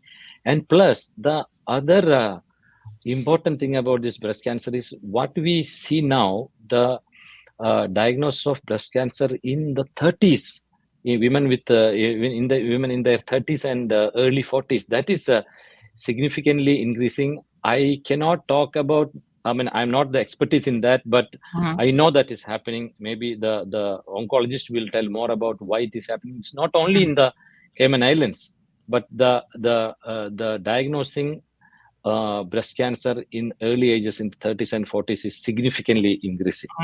So it's not like that the 50s, maybe a couple of decades ago. Now it is 30s and 40s. So even women in that age group should be aware of this. And there are different ways to identify this. There are very non-invasive tests, self-test, and all those things. But you should go to a right doctor to understand what should I do. Okay, if I have done this time, when should I do next time? What all things I should watch between now and the next visit. So everything, there is very good protocols are there. And if anything you developing at the very early stage, we can find out, and that is a cure. Yeah. Very good. All right. So we've got a few videos that we're going to play, and then folks get ready for several giveaways here this morning. You're going to do some executive health checks. So make sure that you are paying attention so that you can win one. Somebody just says, I want one really, really badly. Well, pay attention, honey chill. Coming up, your opportunity to win some of those is coming right up. So let's hear what Dr. Leon had to say about his experiences with Health City Cayman Islands. I came to the Cayman Islands because I'm on the board of a healthcare captive. So I was here for those days to be at the healthcare board meetings. At the end of our board meeting, I went up to exercise on the treadmill, and I had a sudden death arrest, cardiac arrest while I was on the treadmill. And fortunately for me, I ended up at Health City. In the ambulance we went after 3 defibrillations and a lot of CPR. And we actually went to another hospital first where they stabilized him, and then we were transported here to Health City. Kitano, he works in the gym at the Ritz, and he's the one who saw my husband collapse and started CPR right away. And if it wasn't for his quick thinking and fast action, we would have looked at a totally different situation here. After 3 sets of CPR, I decided to use the AED. So, and I told my colleague that he can peel off the cover for the pads. At that same time, luckily, one of the guests was a cardiologist. He came and he introduced and said, I'm a cardiologist, and he took over the AED from my colleague and he pasted, and after that we gave him like 2 shocks from the AED, and simultaneously he and myself did the CPR. Yeah, I'm proud that I'm able to do something for our guests. And met Dr. Benoit and Dr. Ravi, and they explained the situation to me. And it was because of them I decided that I would stay here and have Leon receive his care here, because they just made me very comfortable with what they had to offer, and I really had a lot of trust in them because of the way that they treated me. Dr. Benoit is a special guy. Absolutely. And he's going to be our lifelong friend. I suppose, yeah. I'm trying not to get emotional, but he has a gift that most people don't have. And there's his technical part, which is very gifted, but as a human being, he was great with her. And the kids. And sometimes that counts more. So when he came here, he was on ventilator. His blood pressure was borderline. He was totally unconscious, not responding to even painful stimuli also. And our senior cardiologist, Dr. Ravi Kishore, was here, and immediately within 30 minutes he was taken to cath lab, and emergency angiogram was done. That showed very critical triple vessel disease. One of the arteries over the heart, that is called the left anterior descending artery, was totally occluded, and the other 2, that one on the right side of the heart and one on the behind the heart, were very critically stenosed or blocked, like more than 95%. Dr. Ravi is really good at, as well as explaining what he was doing. I mean, my kids understood what was going on. My wife understood what was going on. One of the arteries called the LAD, the so-called widowmaker of the heart, was totally blocked. So in order to kind of give him some better circulation, we tried to open that widowmaker, the left anterior descending coronary artery. We successfully managed to perfuse it and produce some flow. Once we established that, we had a team discussion and we decided that the best option for him was to go for an urgent bypass surgery. Till that particular time, he was put on optimal medications to prevent further damage to the heart. After he came to the ICU, within 2 hours he was extubated, that means he was taken out of the breathing machine. And his recovery was quite smooth and straightforward.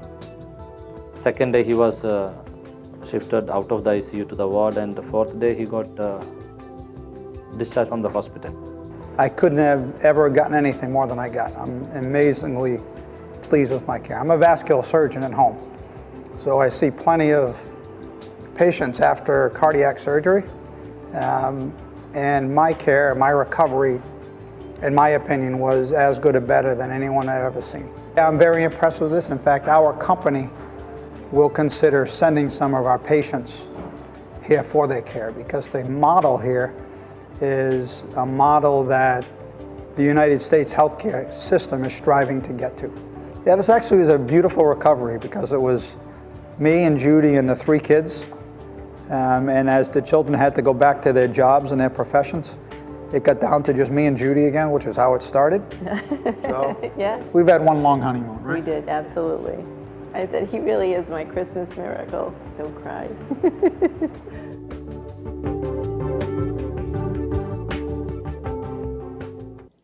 Wow. I mean, you get so emotional seeing and hearing this story. And Doug, you saw how emotional he got as a patient, as someone who went through that experience, but really knowing that he's alive today because of the care that he received so incredibly quickly. So, and look at how special too. Look at how special, like, you know, you were talking about, and we were talking about how they speak to, and, you know, how Dr. Benoit is so great with, like he was with my parents who were there. Everyone sings from the same hymn book with that when they talk about that, how great he was with the family. And that's what I mentioned as well. And that's just, I'll tell you what, it's worth your weight in gold, because if you're worried, you know, you're worried about getting better yourself, but also worried about, you know, an overbearing mom that's going to, you know, freak herself out into getting a nervous breakdown or whatever. He was able to talk my mom down off numerous times. And even after my stomach surgery, when my mom couldn't get a hold of anyone to find out the latest, because she wasn't on island for that. And she finally said, I'm calling Dr. Benoit. And next thing you know, they got me in touch with her through Dr. Benoit. And so that, I mean, you know, his, the bedside manner, when you said that in your opening with this, Sandra, is so dead on. And that's just, I mean, it's worth its weight in gold, that not only the care, and, you know, we're talking about, you know, Dr. Benoit. And another thing that we talk about is, you know, Dr. Benoit is the Michael Jordan of heart surgeons. And we're blessed to have him here in the Cayman Islands. And you hear all these people, you know, giving him love. And look at all the comments too that are coming in on your show, Sandra, that are saying about, you know, God is good and thanks to Dr. Benoit, and he helped my mom and helped myself. One thing that Dr. Benoit will never do is never big time you, or never, you know, he's so humble, and that makes me more special, you know? Yes. And Dr. Doug, just because you said it, I have quite a few friends who talk about LeBron James, and you notice how you said the Michael Jordan of heart surgery. Oh yeah, well I know you're a Laker fan. Nobody says the LeBron James of heart surgery, even though he's with the Lakers now. I'm just saying. No, he is. And you know what? It's interesting is you see that staff there. You know, they did that pan shot of the staff. And man, all those guys, I mean, I've got such fondness for them. When you run into them at like Hurley's or whatever, it's like they all remember you, and they come over and say hi. You know, they make you feel really special. So it's next level care, man. We are just so blessed beyond measure here in the Cayman Islands to have Health City. We have a person who's listening who wanted to share something, but she's a bit emotional to call in, but she wanted to share this. Ms. Christine. She says, thanks to Dr. Deepak and his amazing team at Health City Cayman Islands for saving my life after I had a botched stomach surgery by a doctor at another facility. I will forever be grateful and can attest to the amazing, efficient, and specialized treatment, compassion, and comfort that I received. I thank each and everyone from the staff that cleaned my room to the various specialists that participated in my life-saving surgery. So, wow, another amazing testament from Miss Christine this morning about, the amazing care that she received, and incredibly grateful for that. So let's go ahead and play another video. This is the anniversary video. We have Michelle, who's watching from the Philippines, says, thank you, Dr. Benoit. My daughter is now 11 years old, 7 years since you've operated on her. Thank you, Lord. So amazing. Thank you, Michelle, for sharing that story, that personal testimony as well. All right, so let's have a look at this anniversary video. 10 years. Last 10 years, through every life-changing moment. We've seen hundreds of thousands of patients from home and overseas, but nothing scares us. We get together, talk it through, and come up with the best treatment plan for the best patient outcome. We've had many firsts, always working together to create a lasting impact. We always have a welcoming smile, ready to give a hand or to hold one. We find veins and help the next generation of Caymanian healthcare workers to find themselves, finding a deeper purpose along the way. We're not superheroes. We're just ordinary people doing extraordinary things, because everyone deserves access to the best healthcare. We don't just see numbers. We see every face, know every name, and remember every story. We're mending lives and putting hearts back where they belong. We don't do it for the accolades or the recognition, even though we've received many. We do it for Leslie, Barbara, the Parsons sisters, and for everyone we've had the privilege to serve over the past 10 years. We're a different kind of hospital, born out of a vision to provide world-class, affordable healthcare to those who need it. With this as our North Star, we update, upgrade, and expand. And today, we stand as a symbol of compassion, courage, and unwavering commitment. Proud of the past and excited about what lies ahead. Wow, beautiful. Absolutely gorgeous. Ms. Sue says, I totally agree with Christine, as I got wonderful treatment at Health City Cayman Islands with my knee replacement. Doctors, nurses, cleaning staff, everyone. I'd want to go there first, top of my list. Absolutely amazing. Good morning, Gabby, and thank you so much for your testimony as well. She's saying that she is a heart patient surgery at 6 days old. Health City wasn't around then, but she had her surgery at the Miami Children's Hospital, and she was diagnosed with DiGeorgis, is that how it's pronounced? Syndrome. Yes, correctly. Yes. Yeah. So Gabby, I'm glad to see that you're still here with us and you're doing okay. So of course we got some stuff to give away. This is the part of the show now that we absolutely love. And I was just saying to someone in the comment section, the one thing that I find amazing about the Medical Rundown Tuesdays is people get so engaged. We're now at almost 350 people sitting here watching the program. And the videos, Shamari, people always love these videos that you guys put together. They're absolutely amazing to just capture a snippet of what it is that you guys do at Health City Cayman Islands. So we're going to give away some executive health checks. Now I've got some, hold on now. I know I've got some pictures here, but I'm going to share with you guys. But tell us a little bit about what people have the opportunity to win today. Yes. The biggest thing that I'm excited when it comes to our annual are getting the executive checks, but not get the executive health check, but we have a wonderful canvas bag and a beautiful cup mug that we are also going to have the executive health check included with those, so you can get the anniversary bag and mug as well as the executive health check, which I know quite a few people want to be able to gain access to as well. So Sandy, I don't know how you want to do it. I have at least 4 questions to start to give away for today, and maybe save for next week if we're going to get Dr. Leon Joseph to come on as well. But whenever you're ready, I will go ahead and give the first question, and I don't know if you want to do it online or if you want people to call in or how you want that to go. Yes, we want people to call in because there we go. Sometimes the online feed it comes in a different order, and y'all be fighting with me about I said it first. So call in, telephone number 936-2626. Again, this is a beautiful gift certificate from Health City Cayman Islands.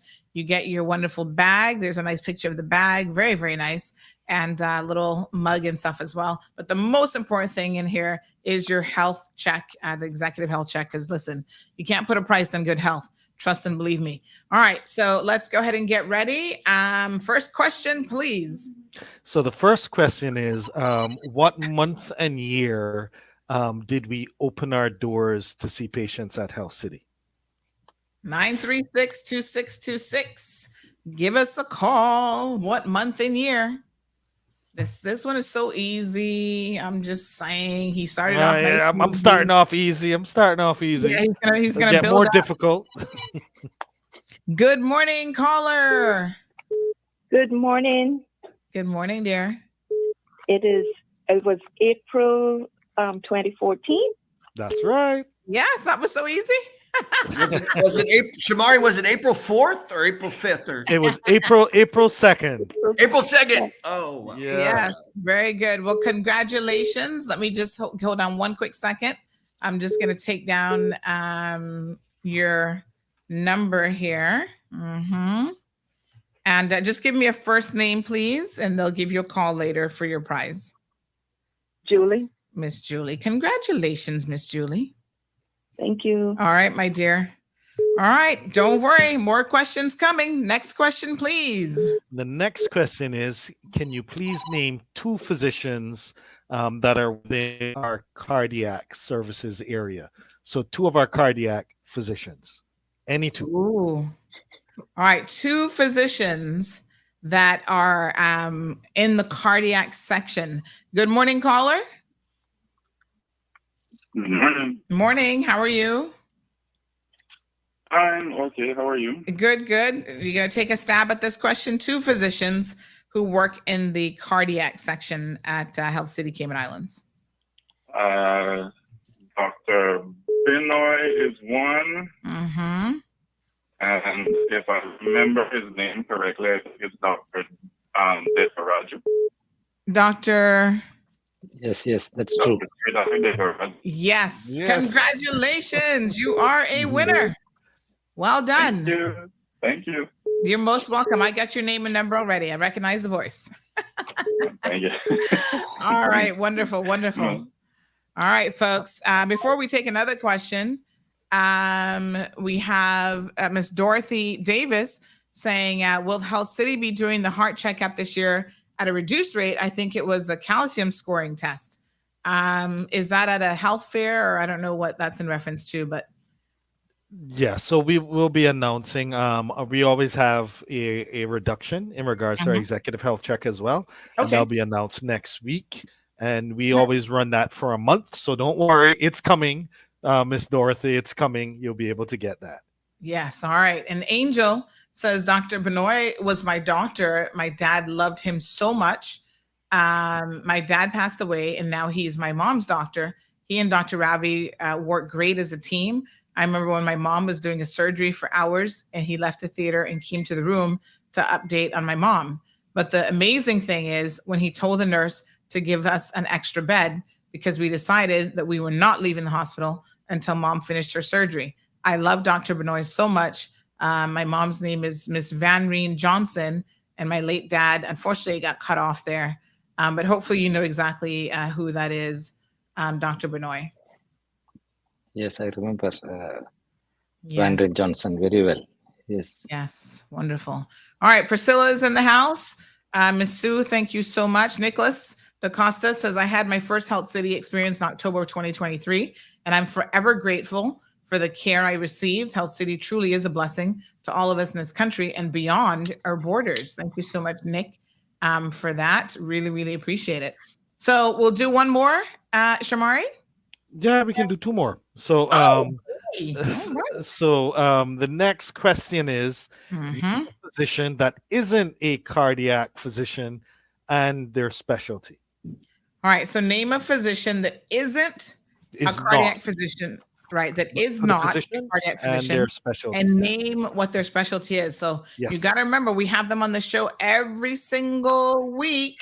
So you just got to think about someone that we've had on recently, but you have to remember what it is that they do at Health City, Cayman Islands. So good morning, caller. Welcome to the program. Good morning. I would name Dr. Vanita Benoit, cardiologist, oncologist. Yes, that's correct, Shamari. That is correct. That is correct. Wonderful. Well, congratulations to you.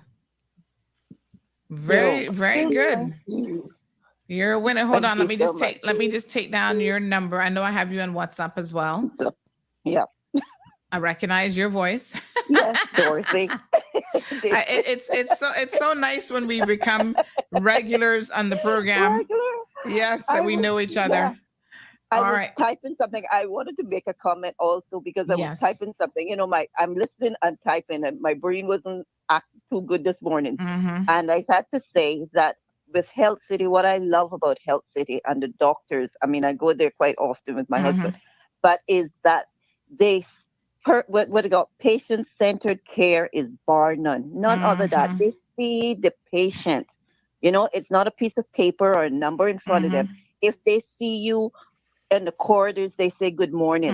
If they see you on the street, they say good morning or hello or smile with you. That you don't get from other doctors. I had a horrible experience just last week. I went to a cardiologist on Friday for ambulatory, and I saw that same doctor at 5:30 in the evening at a supermarket, looked full in my face and no smile, no nothing, and had I just seen him earlier that evening. And you know what that does to a patient that you are going in there for care. That's what I love about Health City and their doctors, because you feel so connected to them when you go, because you put you at ease when you see a doctor that smiles with you wherever you are or whatever. You just feel like, okay, my life is in their hands now. I am an anxious patient, and my anxiety level goes down when I go there, and their nurses and everybody else. Anyway, so thank God for Health City in Cayman and their doctors, and I just wish them nothing but the best. Thank you so much. Really appreciate that. All right, darling. Thank you. Thank you. So we're gonna do one more. One more. Right. One more. We'll save some for next week as well, but one more. Fantastic. So I would have started the program, I think, on 2 different occasions at least. Would have been speaking to a lot of firsts that Health City has had, either first in the Cayman Islands or firsts in the Caribbean. So if somebody can call in and name one of the firsts that Health City has had, that will give them executive health checkup, plus the canvas bag and that beautiful mug. We need to remove the certificate so you can see the bag is even more beautiful. But oh yes, hold on. We got another picture of just the bag. There we go. See, beautiful. Look at that. Beautiful. 936-2626. The question is one of the firsts, and there's been a lot of them. So, good morning, caller. Hi. Is it the first to be accredited by the Joint Commission? Most definitely. Ding, ding, ding, ding, ding. Ding, ding, ding. Congratulations. You are a winner. And that's a big deal, actually. Shamari, we can talk about that here in just a little second. But let me take down your number, young lady. And can you just give me a first name that they can give you a call? Okay. Yeah, it's Priscilla, Sandy. Priscilla. Hey, Priscilla. How are you? Fine, thanks. All right. Congratulations. I got your number. All right. All right, darling. Thank you so much. So, she brings up a good point. Tell us a little bit about, since we're talking about all the accolades, really, the Joint Commission, remind me of the JCI. JCI. Yes. So tell us exactly what that means to Health City. No, definitely. So when we first started as a facility that would need to attract patients from elsewhere, There is an organization called the Joint Commission International organization that gives accreditation to hospitals outside of the US, etc., so that patients from US, Canada, wherever can actually be assured of the quality that's actually there. And typically it would take you anywhere between 2, 3, 4 years to be able to get that Joint Commission seal of approval. It's like that FDA stamp of approval. And we got it within a year. So they even said to us, are you sure you want to do this now? Because if you fail this, it will stay with you for a long time. You just started. But because we come from a huge organization like Narayana in India, we have over 40 hospitals and embedded units. We already went through the JCI process in India, as well as everything we do in regards to being able to reduce price, having lower infection rates, measuring all of the different areas. That's something we do anyway. So we knew that we were ready, and we prepared for JCI, and we were the first in the Cayman Islands to get it, only the second hospital in the Caribbean to have it. And recently, in 2023, we got the Enterprise JCI accreditation, which actually means that we're part of more than one entity using our hospitals in India with us to actually have the Enterprise accreditation, which is just a higher level of JCI. And we're obviously the first in the Caribbean to have that, first in the Cayman Islands to also have that, and sorry, only in the Caribbean now to have that, I should state. So it's really just that stamp of approval. But once you start, and you would see all of the patient testimonials, all of the people talking about the great care, all of the quality of outcomes, that's what it's really about. So JCI was really to get people to trust us. But now you talk to any of our patients, that's where the trust truly lies, and they really do the selling for us as well. Absolutely. And I wanted to do a big shout out. Personally, everyone at Health City is phenomenal, but I don't want to say my personal favorite, but Shalini and I have a special relationship. She always takes care of me in the most amazing way. So Shalini, I don't know if you're listening to the program this morning. If other staff at Health City Cayman Islands are listening, please let Shalini know that Sandy said hello and thank you so much. You really are phenomenal. So Joyce Lisa from the Philippines watching as well. I tell you, Shamari, we've got a huge following from the Philippines, not just here in the Cayman Islands, but they listen back home. Says, thank you to Dr. Benoit. My son Liam is now 9 years old, and it's been 7 years since you operated on him. God bless. Miss Dawn says, I remember my friend Mary Thompson talking about Dr. Ravi feels so safe when visiting Cayman because of Health City.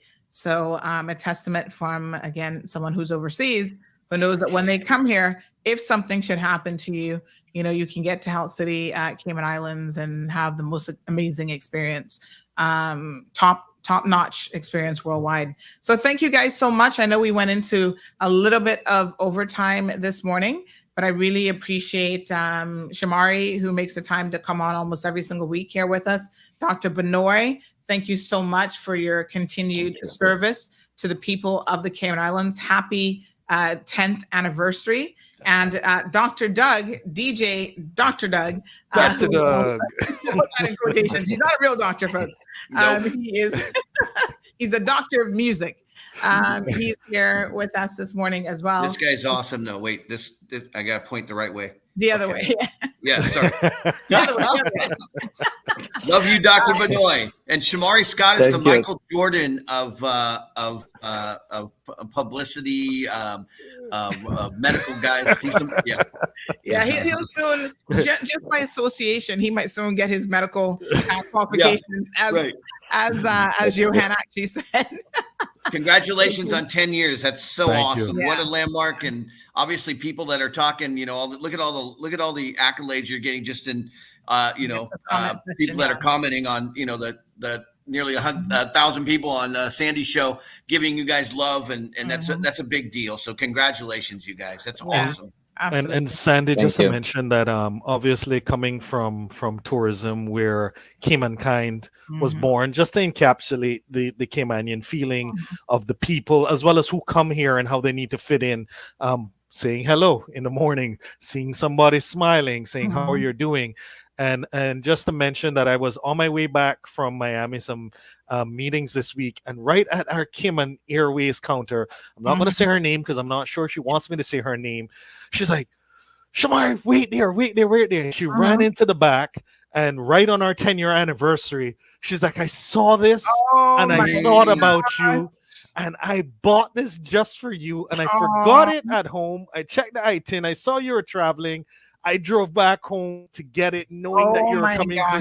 And that's what encapsulates Caymanians, and even for Cayman Airways. I hate to tell you, but I know exactly who that is. She's so amazing. Every time I used to travel with my dog, I wouldn't travel with the dog, but she knew how much Coco meant to me. She always had a gift. Christmas time, sometimes no reason at all. She had a little bone, a little gift or something for Coco, like, hey, Sandy, take this back home and give this to Coco for me. So yeah, we've got, some and that's why all over. It warms my heart when you hear somebody call in and say that, one thing that separates Hell City, right, from some other places is the fact that when I go to the grocery store, the doctor says hello, and or the nurses, they smile, and that's what we want as the Cayman Islands, and I'm glad to hear that Hell City has really fit into that mantra and is a part of the society and community that way as well. Yes, absolutely. And final word here, Dorothy says Health City is also becoming dementia friendly. A number of their staff have completed information sessions and received their certificates. So working in collaboration, Shamari, with NPOs, I know is very, very important to you. There's a number of NPOs, including the dementia associations, various cancer associations and so forth, that you guys work closely with to really, sort of develop those relationships within the community to support those organizations, to give of, your time and your staff's time. We do have a few photos that we do want to kind of feature. So Shamari, if you can kind of walk us through briefly before we end the program, what some of these things are that we are looking at. So here's the Heart Warriors and Angels Beach event. Definitely. So it is, we had one of our young patients, well, prior to us being here, who had a congenital disease, wasn't with us at that time. However, the mother every year wants to raise awareness, wants to raise funds to go towards the Heart Association as well. And we always participate, do the Angels Walk. And we've been participating, and there's even an actual bench that I think it was her husband, who is an artist as well, designed and had made, that we have within our facility as well, so that people can always remember his name as well as can contribute towards the cause as well. Beautiful. All right. We've got Healthcare Explorers, a number of these. Yeah, so and when it comes to Healthcare Explorers, that is our educational arm, which is near and dear to Dr. Shetty and a lot of our doctors' hearts, whereby we understand that for Health City to be sustainable and for us to do the right thing, we have had over 50,000 quality interactions with students at every different level throughout the Cayman Islands. Obviously, some students take 3 and 4 and 5 different programs within, just so that we can give them a taste of what it is to be a medical professional. And, we hope that they will take that career path, but even in certain instances, they decide, you know what, this isn't for me, and that's good. But in most instances, they can say, you know what, this is something I really want to do, and they're actually moving towards it. So we look forward in the next 10 to 20 years to have, life of Caymanians teeming throughout the medical industry, both in the Health City as well as throughout the Cayman Islands as well.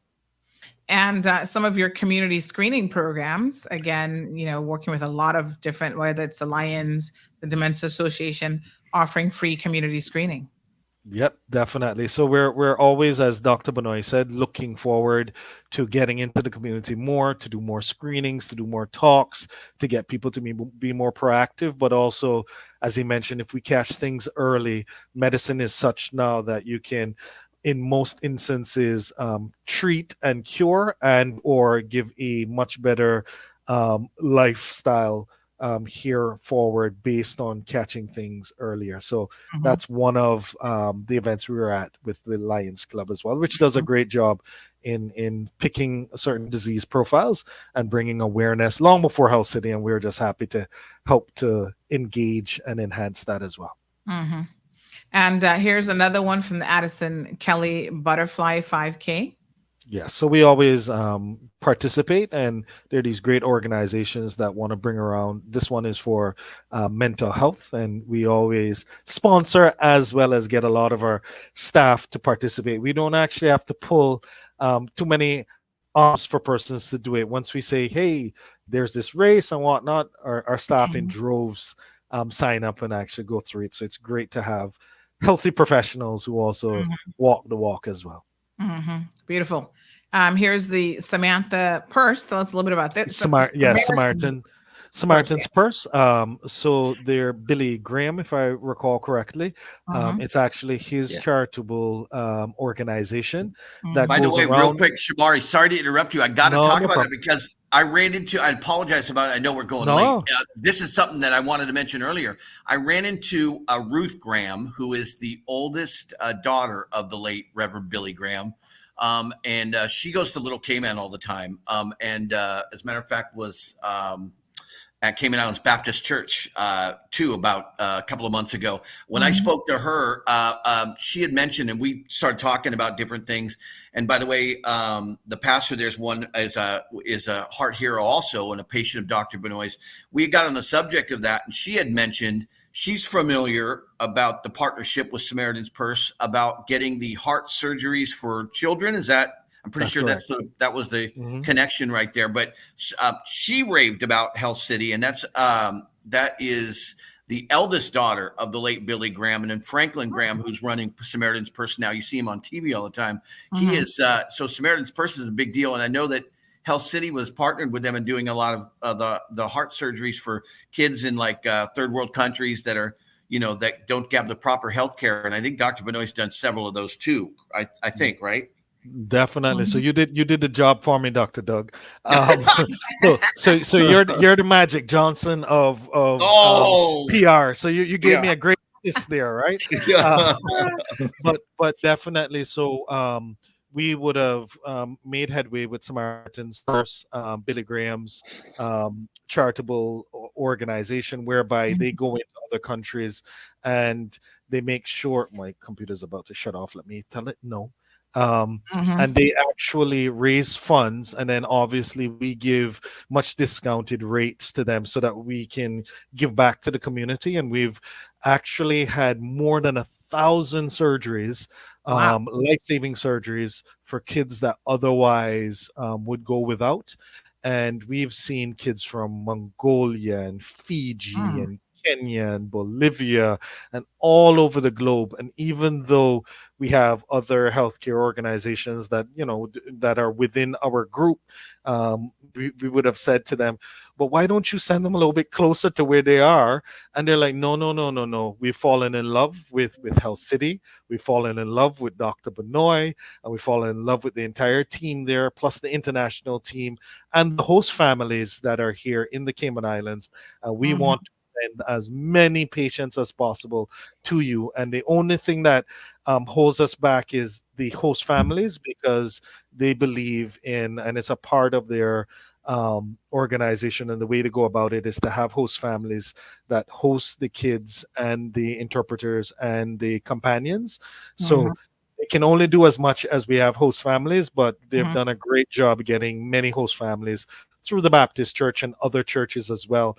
And a big shout out to Mrs. Angela Martins, one of my first bosses at tourism, who also spearheads finding those families in order to make sure that we can see as many heart surgeries and save as many lives as possible as well. Wonderful. All right. And finally, but most importantly, wow, this is coming up on the horizon. That's right. Later on this year, this was the groundbreaking ceremony for Cayman Bay Hospital. Yep.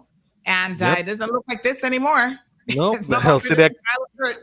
Health City at Camana Bay is almost there. You'll see it every time you pass, gosh. right before you get to Camana Bay proper.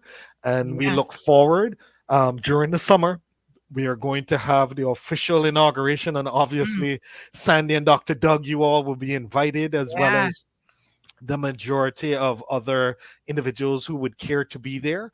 We're going to Yes. have Dr. Shetty on island. We're going to obviously have our local Oh my goodness. dignitaries, and we look forward to that next chapter in year 10 Yes. of So taking amazing. healthcare even further here in the Cayman Islands. Absolutely, absolutely amazing. And Shamari, will you ensure that I'm able to score an interview with Dr. Shetty? Oh, please? most definitely. Most Awesome. definitely. Most definitely. I want to have a sit down with him. That's going to be a highlight of that's my already career. done. That's already Oh, done. beautiful, beautiful. Well, thank you so much to the amazing team at Health City Cayman Islands. Doug, thank you for joining us this morning and for sharing your testimony, because again, it's stories like yours and so many others that we've heard that really, physicians can toot their horn, although as you see from Dr. Benoit, he doesn't really do that, but it's the patients, it's experience that the patients have that really speaks volumes to what sort of facility this is. And it really is, it really is amazing. So yeah, wow, thank you so much. And this person saying that their mom doesn't have health insurance, so they actually want to gift the health check to their mom. So that's amazing. So, Cayman kind, people are always thinking about, I don't necessarily need it. I've got health insurance. I can come in and get that fee covered, but my mom doesn't have anything. And I know Shamari is always amazing. Shamari, can I just take a moment to highlight the amazing job that you do at Health City Cayman Islands? You guys have stepped up and, you do it silently. You don't care for people to necessarily know, but I think sometimes it's good to express appreciation for what people are doing. There were other situations where people have come to me for help, for financial help with their educations. There's one I'm thinking of, their educational paths, not even in the medical field. And although, that isn't traditionally, that they have their Explorers program, their scholarship program specific to medicine, Shamari said, listen, this young lady doing a great job with her studies, a single mom, has done her part, and she needed a little bit of fiscal assistance. Shamari stepped forward and got some funds together for her. So I just want to say, we really appreciate the amazing job that you guys do outside of, your official jobs, everything that you do in the community, the many, many ways in which you give back to the NPOs, to individuals. It just is really amazing is the only way to describe it. Oh, thank you. Thank you. Just trying to do our part. All right. So yeah. Appreciate it. All right, folks. So that's another episode. I know we went into overtime, but hey, it's okay. I'm glad that Dr. Benoit didn't have to rush off to surgery, that he could stay with us. No, I'm good. Yes. So thank you. you. Thank you, Sandy. Thank you, Doug. Scott. Dr. Doug. Thanks. All right. Yes, to Doug. Thank you so much, Doug. And of course, to Dr. Benoit as well. Thank you very much. Thank you. Thank you, Sandy, as always. All righty. So, yes, good job. Shamari says, Park Journals, thank you so much. Power Light King says, I want a bag and a cup, please. Power, send me just WhatsApp me your information. I'm sure we can hook you up with that. Not to worry. And thank you, Ms. Dawn and everybody else. Gabby says they're better than GT Hospital at customer service. That's for sure. And everything else. Ooh, honey chill. What a hot mess. All right, folks, 936-2626. The phone lines are open. I'm excited to see the new hospital. I must tell you, that's going to be coming online over the summer, and I can't wait to get a tour. You guys know that we'll get we're going to bring it to you guys live and direct. We'll get a little sneak personal tour, I'm sure, and we will show you guys all of the exciting stuff. It looks like it's going to be quite an amazing technological and top-notch facility. Again, I'm actually going to switch my headsets only because I don't necessarily need them when I'm just here by myself. But you know what is so weird? Just as a creature of habit, you get used to listening to yourself through the headset, even when you don't have other guests on. And I find that I keep them all the time. But the in-the-ear ones are kind of irritating my earlobe a little bit. So I do have the over-the-ear ones. That's why sometimes you see me switch and I do this instead of that. But you know what? I don't necessarily need it. let me retrain my brain for a second, because I'm just here by myself, that I don't necessarily need to hear myself. Although, like I said, it's a weird thing that once you get used to listening to yourself through the headset, you kind of want to continue to do that. So everybody's good? Everybody's good? Yes, honey chill. All right. So that's amazing. Thank you so much. This other person says, thank you, Sandra, and thank you, Health City, because they were able to get their certificate this morning. They said, I won an executive health check. Yay! And just like they went on to say, just like how Cayman is a culinary capital of the Caribbean, I want Health City to move us to the medical capital of the Caribbean. Well, I think in many respects that probably has already been done, because, they've got, first accreditations in the Caribbean, only accreditations in the Caribbean. So I think in a lot of ways we're already there. And in fact, some months ago, last year, I was listening to this program out of Jamaica, and they were talking about this little baby who needed the specialty medication because the baby was born with some sort of congenital heart disease. And until they could either, I'm trying to remember, I think the baby needed a transplant. So it's on a list, but sometimes you can be on those lists forever. And unfortunately, you don't always live and survive that long. So they were saying that the baby needed a certain type of medication to be able to continue to survive. And Health City was like the only people in the region that actually had that medication, because it was specific to whatever little heart condition the poor little baby had. And I remember reaching out to Shamar, and he said, don't worry, we've already provided what we could to support that family in Jamaica. And the mom was, I want to say that the mom was a police officer or something in Jamaica. She was actually in one of Andre's shows. And so he was talking about that. But again, there are people regionally and internationally who have their own personal testimonials about, this is the only place that they want to go, not just in the Caribbean, but even comparing to your North American partners like the US and Canada and stuff as well. So quite an achievement in 10 years. And listen, 10 years, it might sound like a long time, but when it comes to building something from the ground up, I can assure you it's no easy feat. So, boy, CMR is going to be coming up in a couple years, on our anniversary, three more years, and we'll be at 10 years. What a hot mess, honey child. We're going to have a big party. But you know what? I'm so excited because hopefully this week, the new marketing survey report is going to be dropping from Tower Marketing. Now, I'm putting Lynn Biles on the spot. Anybody knows Lynn this morning? You can tell her, ooh, Sandy put you in the spot this morning, honey child. You were called out in class, because she, again, is one of those people who doesn't really like to bring attention to herself. She kind of silently does what she does behind the scenes. But I can tell you that I want to interview her in relation to this report, because I think a lot of people don't quite understand what the report is and how they go about doing the report. And I think that it's really, really important especially if you're a business owner in the community, to kind of know the amazing work that goes into getting these numbers. I mean, they have to make a lot of phone calls, honey child. They have to talk to a lot of people to actually get the figures put together. And then that's just the first part of it. The next part is actually collating the data and doing some level of interpretation, so that, what does it all mean? And so, yeah, we're hoping that we can have her on the program and she can tell us a little bit about the methodology that they're using for that media consumption report. In fact, I think the Cayman Islands government and even the ESO could very, very easily utilize the work that they put into that report to integrate it into, their surveys that they do as well. So during the census, they'll ask you questions like, well, how many TVs do you have in your house? And do you have a radio? And, they're asking all these types of questions. But here is the Tower Marketing Organization. Every single year, they're doing this on an annual basis. And it gives you some very, very useful information about the demographics of the Cayman Islands and what some of those people are doing in terms of how they consume information. Where are they getting their news from? What internet service providers are they using? And all those types of things. So yeah, good stuff.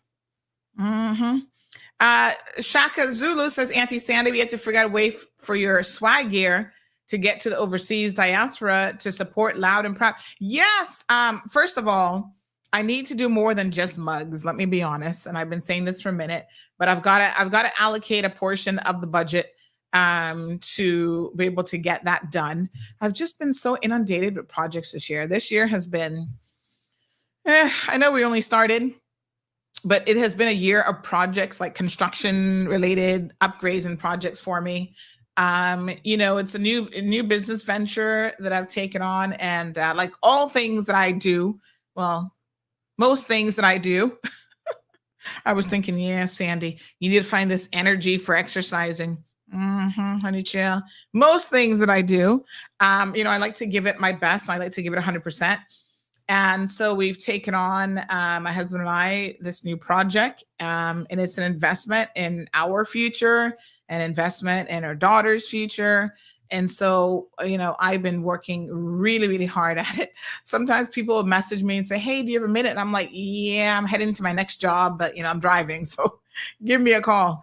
So, I do wear multiple hats. And so this one has been a bit of a project of love. I don't even know what to call, labor of love.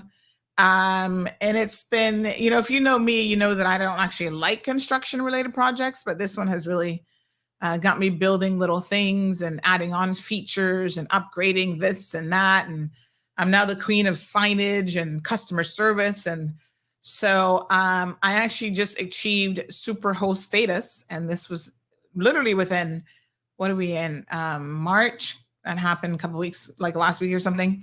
So that happened November, December, January, February, March. So basically in 4 months, I've already become a superhost, which speaks to what people think of you, the level of service that you provide. So that really meant a lot for me. And, I'm really just big on customer service. I go out of my way to show my people, the beautiful visitors to our island, a big dose of Cayman kind through the service that we are offering and we're providing. So I was super excited about getting superhost. But it's a lot of work. And there's like the admin side. So I've been just doing a lot. So yes, I only say that, Shaka Zulu, to say that my budget, every single dime, has been going towards this project recently. And I'm seeing the light at the end of that project tunnel, sort of, in the next couple of months, hopefully. What on earth? I don't know why Alexa's always talking to me. I'm not even talking to her. So once that's done, then we'll have some extra money, hopefully in time for the anniversary this year, to get moving with some merch, some new merch. And if you have any merch ideas or designs, because I know some of you are very, very artistically inclined and that sort of stuff, just reach out to me, and I'm happy to, collaborate, and we can definitely do different stuff together. Yeah, cool. All right, so I do need to order some more mugs. People do love the mugs, by the way. And I gave away my last one to Paul, and he's going to take that all the way back to Bermuda with him. So yes, honey child, you let me know where you at and how I can get you a mug. Good morning to the beautiful Stephanie. Strong Wilt says good morning, all the best, all the rest of the CMR family. Thank you so much. Yes, honey child. All righty, let me see what I had on my agenda today. So I wanted to talk to you guys about a couple things. And the first one really is, I'm happy to say that there's a logical explanation. And sometimes that's why we've got to ask questions. Don't jump to conclusions now. And I know here in the Cayman Islands, jumping to conclusion, if that was a national sport, our people would have a gold medal, because we jump to conclusions a lot. And so, I've been guilty of it myself. Sometimes we have to ask questions. as opposed to jumping to conclusions, so that we can really figure out, what's going on. So I saw that a gentleman was actually sentenced on Friday in relation to the sexual assault, rape of a child. And the court had ordered that his identity not be revealed. And my initial gut was like, why? Why are we not revealing? Because listen, y'all need to know who these perps are so that you can protect yourself. Although don't make that be a false security blanket, because there's so many of them out there. And in fact, the truth of the matter is a lot of them are right in your families. They're people that you trust. Recently my daughter was asking me about stranger danger. And so there's certain things that my husband leaves to me to explain, honey Jill. He's like, ask your mama. She's like, Dad, what is stranger danger? And he's like, ask mom. I was like, Dad, you should know what it is too. So when she comes to me though, y'all get a different kind of response. You don't just get the cookie cutter response. And so I gave her the cookie cutter response, but I said, Gigi, the truth of the matter is, as parents, we try to protect our children and we tell them about stranger danger. And, we know that the people who are more likely to be a threat to you and your children are people that you trust.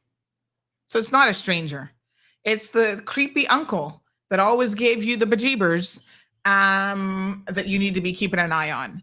It is the grandfather in the family that everybody whispers about, but they didn't bother to tell you that's actually a child molester. It's the uncle that wants to take your kid out on the boat, fishing alone. And you're thinking as a, single mom, oh God, thank God for the relief. Somebody wants to take the kid out fishing. And while he's out fishing out by 12 mile banks or whatever, he's molesting your kids. These are real stories, by the way, that people have shared with me about their perpetrators and how they had access to them. So stranger danger, we like to think it's going to be the stranger that's coming into your house in the middle of the night and grabbing your kid. The vast majority of cases are people that you know and trust. The pastors in your churches, the deacons, the coaches that your kids see every single week, and they've developed a rapport. The piano teacher who keeps putting his legs inappropriately, his hand on little girls' legs. Those are the people. So I said to her, well, stranger danger is like, you can't just go walking off with strangers, which is true. And you have to, if somebody weird approaches you or whatever, you've got to let mommy and dad know. But I also said to her, this applies to everyone. If anybody makes you uncomfortable, for whatever reason, the reason doesn't really matter. You just tell me. You just tell mom or dad, somebody's making you uncomfortable, and we are going to do something about it. So that's the messaging that you need to tell your children. Don't just tell them, oh, some boogeyman, the boogeyman, the bushes is going to grab you. So that's why you have to be careful. No, the boogeyman wears a mask. He's the teacher that looks friendly. He's the ice cream truck man. Anybody can be a danger to your children. And that, unfortunately, in this world is the messaging that you have to give them.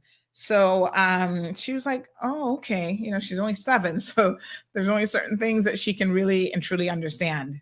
And my husband is so funny because he's like, do you really have to get so technical with her? And I'm like, why did you refer her to me if you didn't want somebody to get technical? Because you know me already. I'm like, yes, she needs to know that anybody can be a danger to you. And if anybody touches you in certain areas, we talked about what those private areas are, man or woman or another kid, y'all heard me, right? Please tell mommy and daddy. Because a significant number of children are abused and molested by other children, not even adults. And so when you have the discussion with your children, please also include other children as potential threats to them. So Sharon says, sadly, it's rarely strangers. Yeah, because, let's be honest, especially in a place like Cayman, your kids are not walking the bus stop and allowing strangers to just be coming up to them. It's the people that you trust. It really is the people that you trust. And that is why it's such a sad indictment. So let me tell you about this case, and then I'm going to actually tell you about a case of, in this case, a stranger, yes, that was targeting some children over the weekend. I mean, this is quite a shocking situation that this type of danger is now perhaps escalating here in the Cayman Islands. The stranger danger is becoming, much more of a concern here. So we have this guy, and we have reported on him previously, but the court has said the reason why they don't want him named is because he has another trial that's coming up. So I thank them for the explanation. I'm glad that I reached out and we were able to get a viable explanation as to why he couldn't be named. And so his attorney brought up the fact that he is okay. The fact that he has another trial coming up is, going to be something that they don't want. His case is going to be a jury trial. They don't want that to be prejudiced in any way. And this is the benefit of the doubt that defendants get, unfortunately, whether you like it or not. The system has to be fair to them as much as possible. Yes. So, but what he did was so incredibly shocking. And I want us to focus on what he did, because it's very, very important for you as parents to be on the lookout. So he actually targeted a young lady online through social media, basically. So parents, I cannot stress to you enough that this is my opinion as a parent, but I think that when you talk to experts, they will tell you that this is good advice. The less you expose your children to social media platforms, the better. Okay? Not just for situations like this where predators are lurking and waiting, but for just their overall mental health. Kids hide behind social media. They know how to create fake accounts. You guys are not monitoring your children. So you're allowing them to harass people, to create fake accounts and do the most to each other. And so there's an element of protecting your child's mental health that is extremely important. Plus, all this screen time just isn't good for your children, even outside of that, right? Outside of the bullying and everything else that is very, very prevalent now on social media platforms. Honestly, I don't think a child under the age of 15 should even have a cell phone. This is just me. Call me old-fashioned. Let me see. Looks like somebody's is it my front door? No, that's,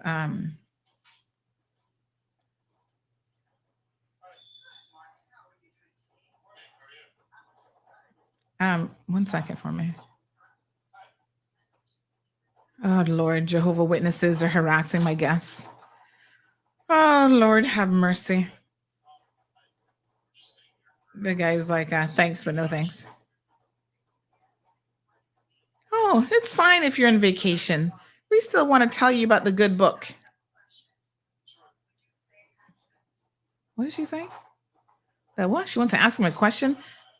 Can y'all please, he folds his hand. Look at the body language. He immediately folds his hand like, woman, I don't want to hear this. Hi, good morning. Can we kindly ask you to respect the guests? They're just visiting for a few days. And so unfortunately, I'm afraid they don't have time for this morning. Can we ask you to maybe go to the house next door? Would really appreciate it.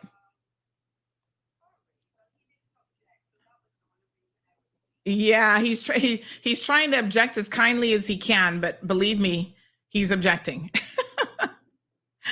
All right, thank you so much and have a wonderful day. All righty. You too. Bye-bye. Bye-bye. You see, y'all don't know when people objecting because y'all don't know how to read body language. The man is like, we're just living here. We're just here temporarily for a couple of days. And then you immediately saw the body language where he did like this. That's him objecting with body language. Can y'all not read? Child, let me not get started. That's hello, Jehovah Witnesses and anybody else who goes knocking to people's doors, delivering the word. Please know that not everybody is going to respond in the same way when they're trying to object. They're not going to say, sorry, keep it moving, honey child. Well, he didn't exactly object, so that's why I was going to continue. I'm telling you, he's objecting. The second he did this, he's closing himself off. The man is saying, I don't want to hear this. I'm here for some sun and fun, and the good Lord is with me, yes, and he's waiting for me when I get back home. I can go to church. I don't want your pamphlet. I'm not going to put it in my suitcase. I'm not taking it with you. I'll be perfectly fine, honey child. Deanna's like, I need you on my Ring doorbell. Right? Girl. No, sir. Oh, good morning. Good morning. Good morning, Sandy. How are you? Not bad. How are you? I told him to go. I told him I could turn up the volume on my. Yeah, I told him to go next. I told him to go next door. I'm sure my neighbors are going to be like, "Why are you sending it?" A friend of mine said that he built an exercise like the World Gym, and it's going to be a different concept from a regular gym. All his employees will be going around to the various homes telling people what to do. And I said to him, well, what's the name of it? He says, Jehovah Fitness. That's actually a funny one. Only tell us one now, because you're on a high note. You're on a high note. I don't want to you. I want to you off. Oh, that one was good. Thank you so much. I appreciate it. Okay, Sandy. Bye. Bye-bye. Oh my gosh. Yes, Jehovah Fitness. That's a good one. Anywho, yes, I'll be your doorbell person. Deania. I'll tell him, keep it moving, honey child. Move to the neighbor. Woo, honey. That is so funny. But I always have to look because the alerts don't let me know. I don't know if it's my doorbell. They should, you know what Ring should do is they should give you the ability to change sounds based on location, because you can have more than one Ring doorbell.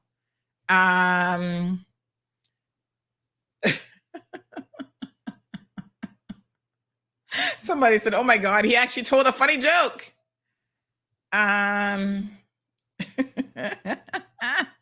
What a hot mess, I tell you.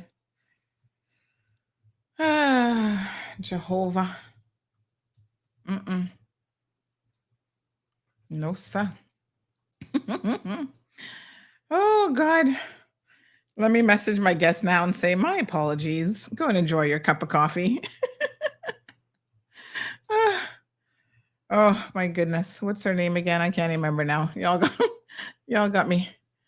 Oh, my goodness. Hold on. Right? Okay. Yes.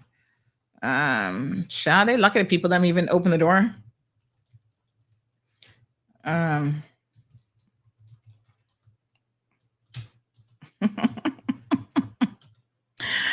Hi, hot mess. All right. Sandy to the rescue. Tell them to keep on moving. Okay, the strategy of the Jehovah's Witness is so uncomfortable, says Alejandro. I mean, they're like the Mormons, honey child. They believe in going door to door and recruiting. But yes, sorry. Live Happy says the Mankind Committee needs to address this JW pestering. Carmen McField, get on it. What? The Mankind Committee? Oh, Lord, have mercy. What a mess. That's funny. We'll pass that message on. Carmen, are you listening? Mr. Amelia, you guys listening? You paying attention? You're being asked to get on that one. Alejandro says he'd be trolling them. I just ask if they believe in aliens and if they believe in the same God. Simple.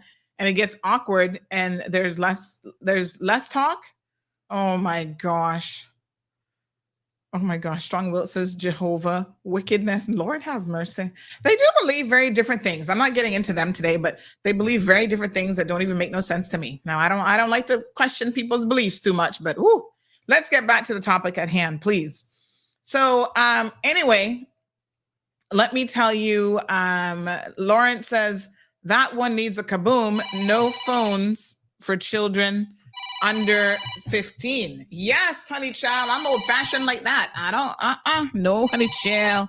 Good morning, caller.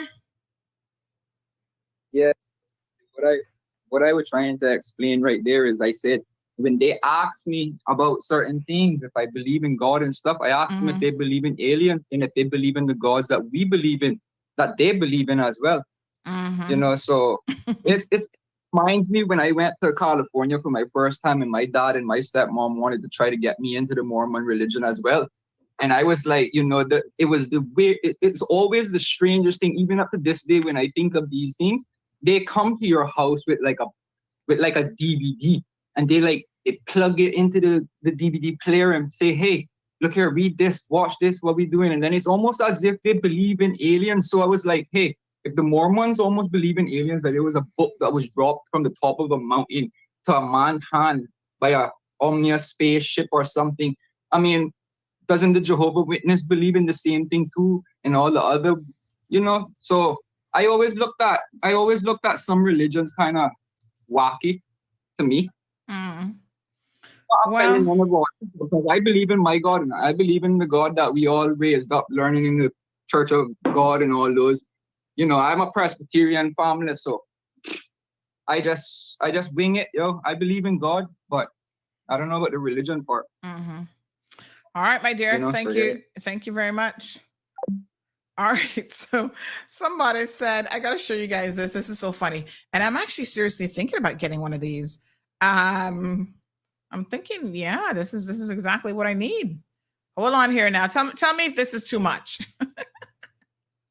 If it's like a rental property, do you think this is too much? I need your opinion. So somebody sent me this mat and they said, this is what you need, Sandy. It says, no soliciting. We're too broke to buy anything. We know who we are voting for. We have found Jesus. So unless you have a package from Amazon, please go away.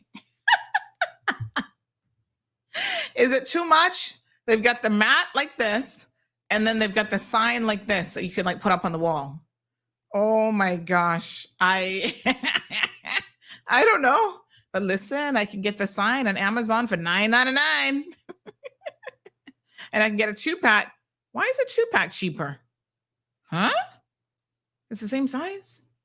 Oh, the 2-pack is smaller. Oh, and it comes in a nice green color as well?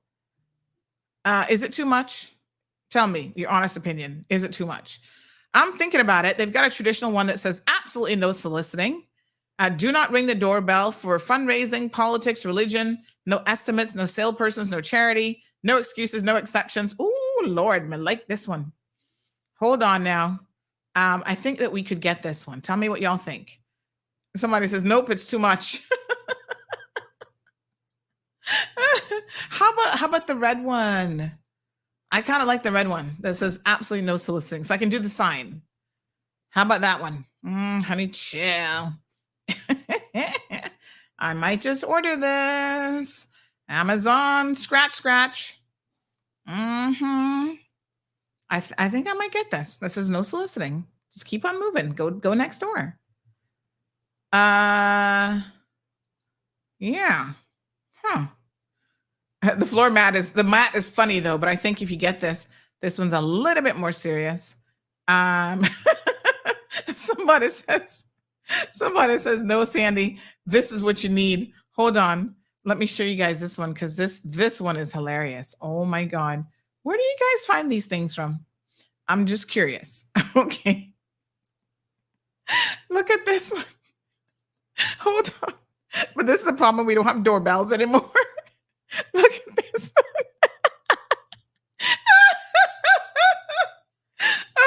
Y'all need to behave. How to keep Jehovah's Witnesses from knocking. And it's like a man with some big gonads. Oh my God. Y'all are going to go to hell in a handbasket. No, sir. No, man. Miss Sue said, please get me one. I will pay you. Okay, which one do you want, Miss Sue? Lavana says, get the 2-pack. I'll take one from you. All right, I'm going to order some for real, though. I'm serious. All right, do y'all want the mat? The sign. So we got the black and white one like this. And then we have the red one like this. I think I'm going to get the red one because then it applies to everybody. No politics, no religion, no charity, no estimates, no salespeople, no fundraising, no soliciting. Do not ring the doorbell or knock for any of that stuff. So I think I like the red one. But does anybody want the mat? Or these two are a little bit more humorous. Does anybody want the mat or the sign? Just WhatsApp me and I'll order some. Live says the red one. Yeah, I like the red one. So let me look at my Amazon situation. I can order the red one. 1 day Prime, honey child. Go on through Amazon. Now, what size is this? 10 by 7. That's a good size. Pre-drilled holes, 60 mil thickness, smooth rounded corners, high quality aluminum, rust proof and weatherproof. All right. I'm gonna order a few of these today, like right now. So if y'all want a red one, let me know, and I'll add it to the order. So Barbara says the mat. My kids would love that, says Sue. Give me one, please. Irvlyn, message me about which one you actually want, though, because I think you guys want the mats more than anything else. Now I'm putting together an Amazon order that I'll be using good old Cayman Airways to send through. Sandy, you'll break all those rules the minute you enter in your studio. Oh my gosh.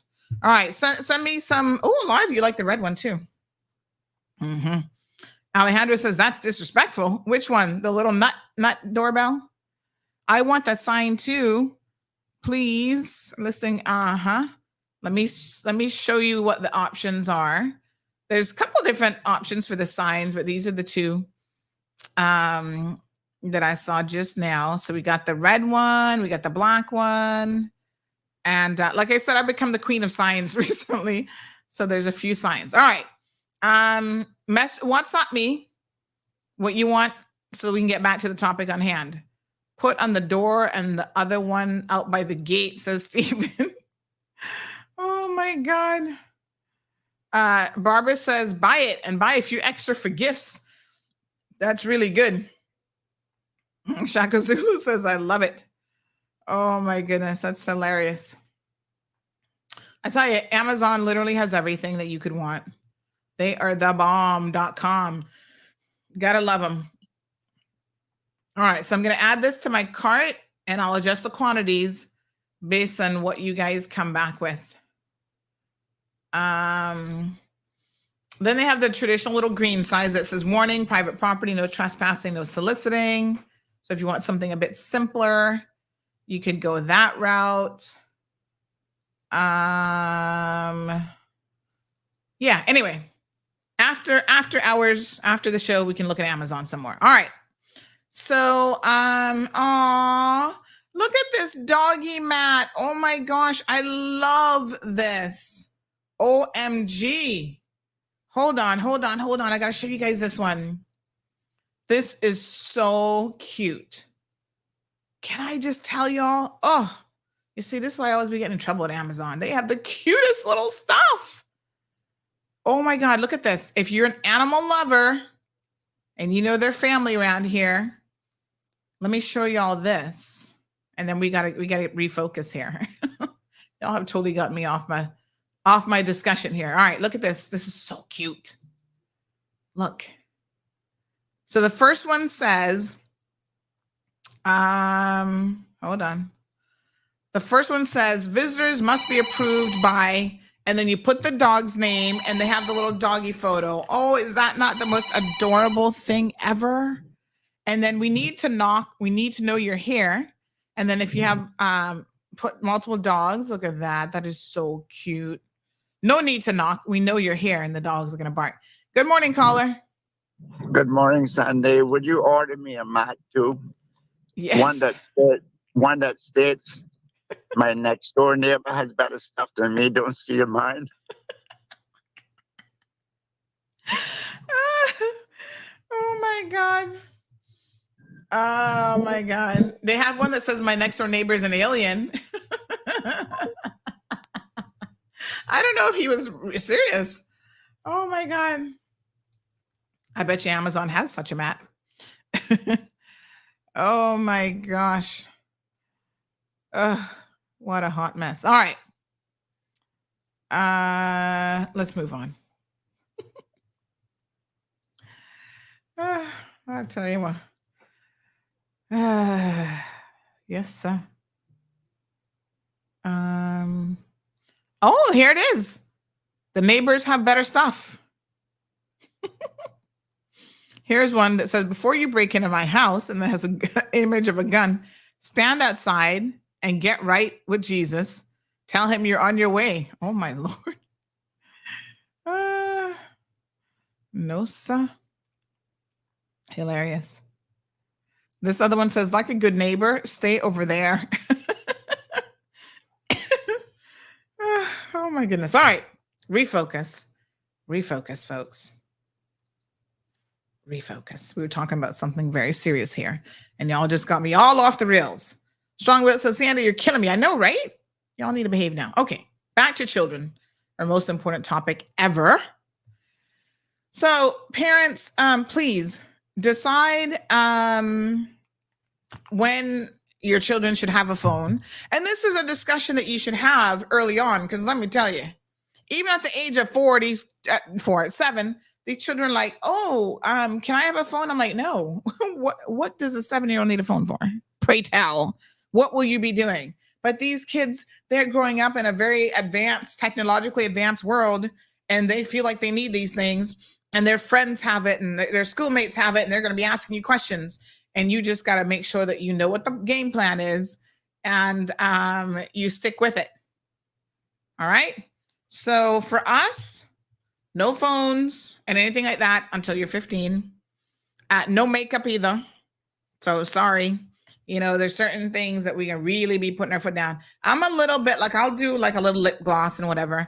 Daddy be like, what? He can put down his foot, honey, jail. So, and if your children know, like, okay, honey, you can't go on a date with somebody of the opposite sex till you're 18. Sorry. That's how it was when I was growing up. Date, not even when you're 18. It's like you'll never date anybody. You'll never get married. Set down the ground rules. Good morning, caller. Good morning again. Morning. I just wanted to comment on, the whole children and phone thing. You see, children learn most from what they see going on at home. Mm-hmm. And gone are the days where families would sit down at the table and eat a meal together and not be on any devices. Right. But you see, because a lot of children also, they see at school, but when they see at home, they see that mommy is on the phone or dad is on the phone, and I'm trying to talk to mommy, and mommy can't be bothered because mommy is in Facebook or dad is. They get the messaging early on that, oh, well, maybe I need, because that's what children pattern themselves off.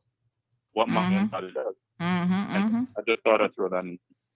Yes, absolutely. Thank you very, very much.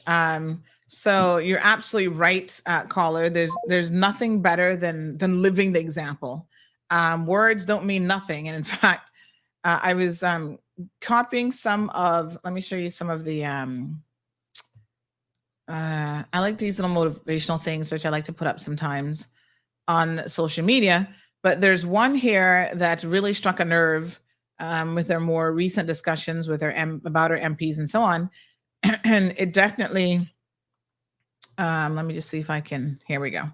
It definitely rings a bell, even in terms of parenting. So here's what this one says. Your words start to lose value when your actions don't match. So remember the young man yesterday said he's a young voter, and he is, beginning to realize already these politicians will say anything to get your vote, and then there's no follow through. Their actions don't match. And this is really what it's all about. It's not about just talking the talk. It's about walking the walk, right? So you can tell your children all these things, but as the caller rightfully said, you're not setting a good example. You're not having, family time with no technology involved. They become over-reliant on these things. In fact, I'm going to put one of my friends on the hot seat this morning, because for the longest time, Gianna did not have access to her iPad. She had it taken away. Now there is an app on there for school that she does use the iPad for, and to do her reading and stuff like that. But, this weekend she had to pull out all of her little elephant books, and she was going through reading an actual physical book. Now, you guys know I'm not so much a physical book person because I love audiobooks and I love ebooks. But for children, they have to grow up with a physical book. There's many reasons why that is really important to their development. But she got her iPad back, and a certain friend of mine decided to put YouTube on her iPad when YouTube wasn't on there. So Gianna doesn't know anything about installing apps. I know some of y'all, your children be FaceTiming. I was shocked when a family member with a 4 or 5-year-old talking about, oh, she has her own FaceTime account. I was like, what? But who is she calling? Why would she need her own FaceTime account? So you can call her now, but where are you that you need to be calling her on her iPad? Like, too many questions, honey child. I'm just like, huh? And I figured them people in New York, they kind of fast, you know. So I was like, okay then. And your children pay attention. Well, cousin so-and-so has FaceTime, mom. What's FaceTime? And I'm like, you know what? Marlon told her what FaceTime was. He said something about your clock on a face or something. And I had to laugh. And then she looks at me to like cross-check because I'll be laughing. She looks at me, is that right, mom? I'm like, well, it's certainly one type of FaceTime. It's not the one that's on iPad or iPhone, but anyway. So, because he jokes a lot, right? So she's not always sure if he's being serious. She's like, Mom, is that what FaceTime is? A face and a clock? And I'm like, But listen, parents, you gotta stick to your guns, you know? These children are definitely gonna test you throughout your entire life with them. And so you lay down the rules and it is what it is. So she did get the iPad back, and, you know, dad has wiped everything from it and just put her school app on there. And then next thing we know, YouTube is showing up on there. So when she told me this on Sunday about so-and-so put YouTube on there, I said, hand me the iPad, please. And I said, I'm sure she didn't know that you're not allowed to have YouTube on there or anything else. And I promptly deleted it. Simple as that. Yes, it was YouTube Kids, but that doesn't matter. That's not what that iPad is for. She's permitted some limited time on a spare phone that I have to watch some YouTube Kid videos, and that's it. Parents, pay attention. Perla says that some kids have all 2 phones. When mommy and dad are separated, they both give their children a phone each. What kind of nonsense is that? Say what? Y'all too much. No kid needs no 2 phones. In fact, like I said, they don't even need 1 phone. But listen to this man now. He is 30. How old is he? 38. Anyway, he is a predator, without a doubt. There's no contradiction there. And good for his lawyer talking foolishness about, oh, you know, he can't prejudice him in the case, blah, blah, blah. He's a predator. Okay? I'm just saying. Anywho, he actually found a child, a 10-year-old child who he eventually went on to rape on 2 separate occasions. Oh, Lord, there's a special place in hell for people like this. Man, I tell you, I can't even tell you what I really think should happen to these people. Oh, my God. Anyway, he raped her twice after he met her on social media. What a thing. So she met him through Snapchat. Parents, I don't even use Snapchat. Please. There's a lot of options for your children, right? That you can allow them to use. Snapchat probably shouldn't be one of the ones that you do. WhatsApp, maybe. But regardless of what your children do, you need to have an application installed on there that every single thing that they receive and every single thing that's typed, you are aware of. So this child had access to Snapchat, and this man was accessing this child initially through Snapchat. And he lied to her and told her that his name was Jeremy and that he was a 14-year-old. So, you know, in the mind of a 10-year-old, she's like, oh, well, somebody who's only 14, not no harm to me. That isn't true either, to be very, very clear. right? No 14-year-old should be talking to a 10-year-old either. But she later found out that he was much older. In fact, he is, oh Lord, I have to get his age, 30-something, I believe. I'll double check the age. But yes, definitely not a 14-year-old. But you see, on these social media apps and so on, they can pretend to be anybody. Okay? So he lied to the little girl and then started threatening and pressing her to meet up with him, because I guess they'd exchanged some conversations that were probably inappropriate in nature. And so she actually blocked him. Now listen to this. Your little 10-year-olds know how to block somebody on social media. In my opinion, that speaks volumes. A 10-year-old should know nothing about using social media. This is exactly, these children are being exposed to too much. Good morning, caller. Good morning, Sandra. How are you today? Not bad. How are you? Not too bad, thanks. Good. This is Carrie from the BRAC. Hi, Carrie. As you probably, I don't know if you've seen on my page, I'm as livid as you are about the fact that they have not identified this man who did all of this to this young child and pretty much got away with it. Well, he got away with it. Well, he didn't get away with it because he did in a sense because his identity is not even out there. Nobody knows who did it. But hold on. Let me explain to you. And this is why I was saying earlier, and I'm not sure if you heard this part, right? This is what I said earlier. I actually reached out to the judge's secretary yesterday in the court's office because I did want to clarify why this was done. Because if it was done to quote unquote protect the identity of the victim, there's no chance that that's going to happen because the victim isn't related to him or anything. And I do want to talk about that here in a second. But it was only done at the request of his attorney because he has another trial coming up, probably for similar behavior, to be honest. But anyway, he has another trial coming up and they don't want to prejudice him for that trial because then that would open that up to appeal.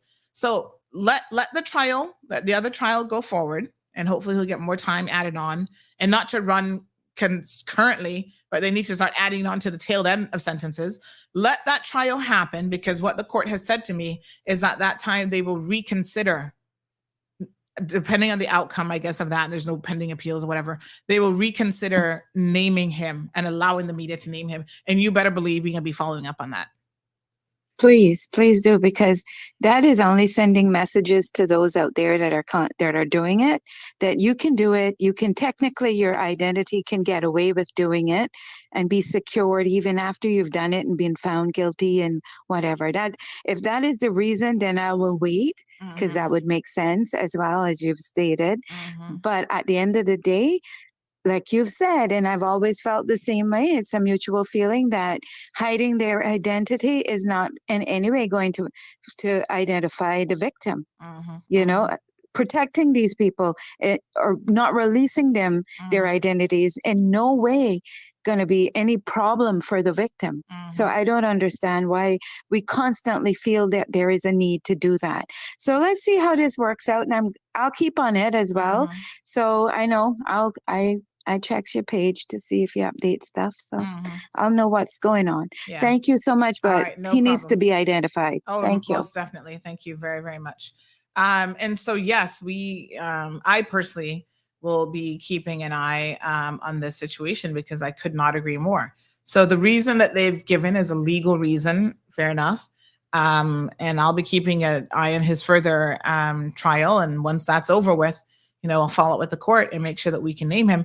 I don't want to run afoul of the court, because then that will prohibit, our access to the court, right? Court files and whatever. And we also don't want to just blatantly be disrespectful to the court. I mean, there is a level of, understanding between media and the court for sure. So yes, that was the reason that was given. I think that's a fair reason. Because when I first heard that and Renee was writing up the story, I was just like, say what now? Why are we not naming him? Because one of the things that I find that's so interesting is a lot of times we don't name them, saying, oh, the victim might be identified. Well, there's an easy way to address that. You don't put anything in the story that identifies the victim. Listen, I would rather the story be bland, like this man has been convicted of raping a child, age 10, 11, twice, and identify him and not say anything about the victim whatsoever. Not how he met her, not how they're connected, not any of that, because,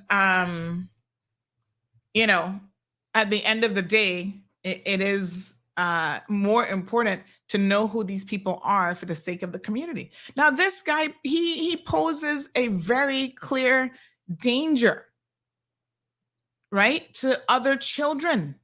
Believe me, if he went to this extent of meeting a child on social media, pretending to be someone else, giving a fake name, and creating this persona that he was a little 14-year-old boy, she went as far as blocking him. Then he started saying bad things about her friend, right? Months later, he continued contacting her through other accounts. This was deliberate and sustained grooming of a child and targeting of a child. And I'm so sorry that she did not speak to an adult about what was happening. Because then he went on to threaten to tell her family and friends about the bad things she had been doing if she did not meet with him. This is manipulation at its height, folks. I mean, this guy is just utterly disgusting. He's a true predator through and through. So this is unbelievable. So then he convinced her to meet him in a commercial parking lot where he raped her in the back of his car. And then he did it again on a second occasion. What a POS. Honestly. My God. Parents, children, I know sometimes y'all listen to this program. Please, if somebody is threatening you, they're going to divulge information that you said, they're going to, tell your secrets or whatever. If you don't come and meet them, don't go meet this person. These people are dangerous. Tell your parents, tell a teacher, tell any adult that you trust that this is what's happening to you. Call 911 if you have to.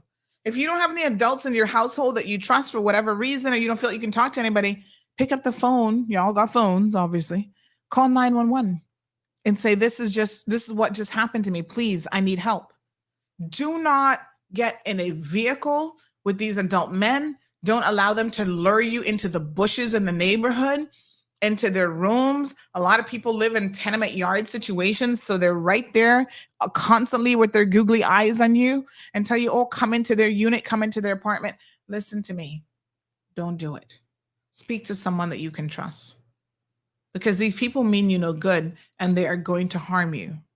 And unfortunately, that's exactly what happened to this little girl. She was raped. Let me not try to sugarcoat the term here of what he did to her. He raped her on 2 separate occasions. Wow. Absolutely unbelievable. Really, really hard to hear this sort of thing happening in our small community. Well, he has been sentenced now to 13 years. The other reason why it's important to know who he is because of the fact that, quite honestly, there are certain orders in place. So there's a sexual harm prevention order, which requires him to refrain from contacting the victim or any other female under the age of 16. Well, how are they going to enforce that if nobody doesn't even know who he is? This is one of the things I was like, huh? So we eventually do need to know who he is, right? They said, except when dealing with his child. He shouldn't even have access to his own children, as far as I'm concerned. You do this to somebody else's child, you would never have access to anybody's children, not even your own. When they become adults, if they want to reach out to you, then that would be on them. No, sir. He has to notify the police of his physical address and all associated social media profiles, because this is a man who created fake social media profiles in order to gain access to his victim. So this sexual harm prevention order is in place for 10 years. I don't know why there is a limit. Like for me, when you do this kind of thing, it's not like you're going to be reformed in 10 years' time, or you're going to be someone who can ever be trusted around children. You might become more conniving around children, but I think that these sexual harm prevention orders should be a lifelong order, unless there's some extenuating circumstance why that wouldn't be the case. 10 years? So when he's in his 40s, he's going to be free to go out there and have access to people's children? Why? Why would you ever want him to have access to a child under the age of 16? Seriously. And then how on earth did a child go out of her home after 11 p.m. to be able to be raped by this child, by this man? Parents, I'm not blaming y'all, but I do have some questions for y'all. A 10-year-old child out of my house after 11 o'clock at night? In what world does that make any sense? The alarm goes on at 7:30, 8 o'clock in my household, and ain't nobody getting out. And I'm sorry, but no 10-year-old child that have no access to my alarm system. You can't turn that off and on. Even at 15, you're probably not gonna have it either. Lock up your children. Take it from me. Lock up your children, okay? I'm a little bit flabbergasted because I do have concerns about some of the slackness that apparently was probably happening around this child. You gotta be, you have to be your own child's advocate here, right? Nobody should be advocating in behalf of your children more than you. It's as simple as that.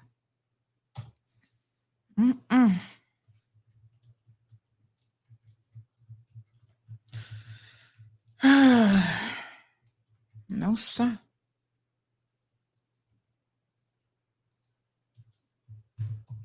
I don't know.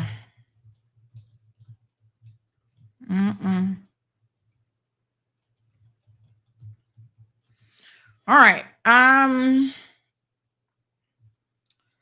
So just horrible. I'm so sorry that this happened to this young child, because, you know, this has damaged her for life. And I hope that y'all see the importance of trying to get your children much needed therapy as well, because, you know, it's important that your children, after experiencing a traumatic event like this, have as much counseling as they need. You know what? We should live in an environment where counseling for children of sexual abuse is something that should be offered by professionals, whether it's government sponsored or whatever, completely free of charge. Right? There shouldn't be anyone who has to pay for this, and as long as it takes them to receive the counseling and stuff that they need, so be it. And it should cost nothing. Those are the investments that you should be making. You're talking about you want a $50 million school? When we know about the rampant abuse that happens on Cayman Brac, for example, what you need to invest in is some programs for children who are victims of child abuse, and fund those programs for free for victims to be able to attend counseling and so on. How about that, Madam Premier? Just a suggestion from humble little me. I'm just over here in my little corner wondering why we don't have some of these services available to people in our community. Rough Seas says most of the parents don't even know how to put on the security settings on these phones. They give it to the child hoping that they can figure it out themselves. And then the child figured it out and they asked the child to help them out with their phone. What a hot mess. Ms. Pat says parenting is an ongoing learning process. Parents, please utilize the excellent programs at the Family Resource Center and Department of Counseling. All right, so listen very carefully to this one. This is a guy, and I'm going to show you his picture and video. We're going to actually post it up. who actually was targeting some children over the weekend. So let me tell you the message that I have here, and then I want you guys to listen to this very, very closely. So a parent reached out to me on, let me just double check the date here. They reached out on Sunday, Saturday night, actually, after 11 o'clock. And they said, Miss Sandra, do you know him? He's still going to tell you now. This just happened about 30 minutes ago. So this was 11:36, and this happened about 30 minutes ago. Again, at 11 o'clock, your children should not be at Camana Bay, unsupervised. I'm telling y'all, stop playing games with these people. All right. My two daughters, age 12 and 9, were at Camana Bay with two other friends, ages 10 and 12. They can't help themselves if somebody wants to snatch one of them. This pedophile literally stalked, even ran behind my girls and the 10-year-old friend, trying to lure them with him. They ran from him and still attempted 3 different times to get them to come with him. Their ride was on the way for them, and this is what they had to encounter. They left from Starbucks, went over the hill because they felt uncomfortable by this, she called him something, chasing behind them, all lay waiting them in the bushes. Till passerbyers had to call the police on him after they were running, screaming. Oh my God. I soon send you how my kids were dressed, not even appealing or seductive, and this tough, hard seed MF still trying after my kids.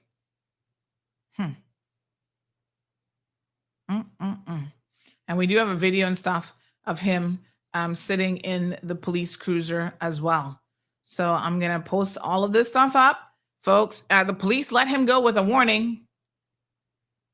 Lord Jesus. They let him go with a warning. So y'all really need to be vigilant. Okay?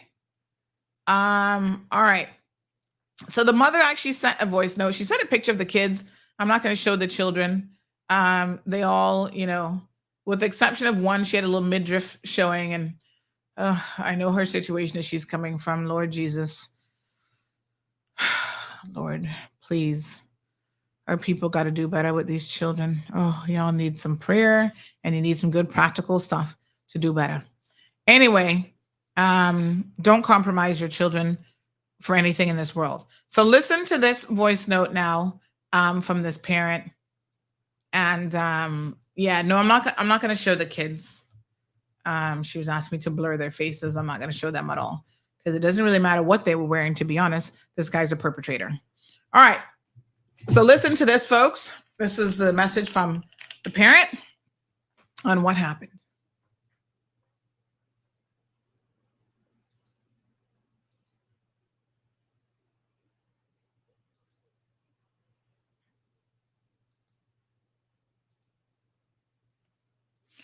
Can I confirm, first of all, that you guys can hear this? Can our radio folks hear it?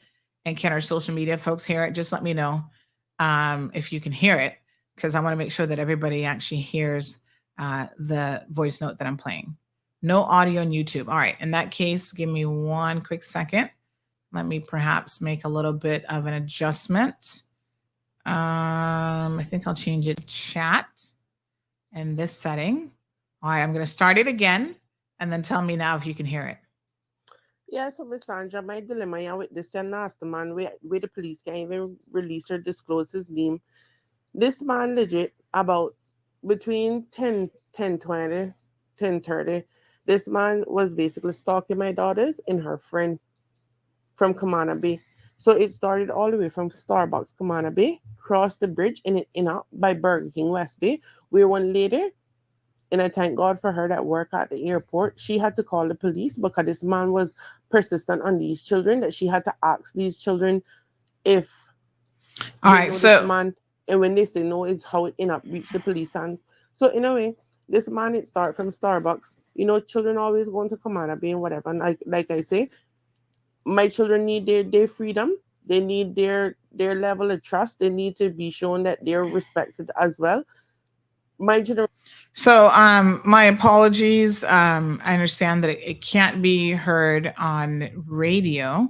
So what I might actually do, I mean, the radio show is about to end anyway, and this is a 7-minute audio. So I think the best thing to do at this point is for our radio audience to probably just swap over to social media.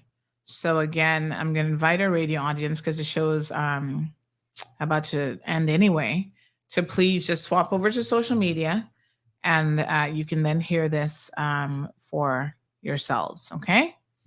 And then I'm aware that I need to restart the Instagram feed as well. So let me just do that also. And yes, I will be sharing this on social media a little bit later on this morning as well. All right, so just give me one quick second to get Instagram back up. And okay, so we're back live on Instagram. So you should be able to hear it. I know radio can't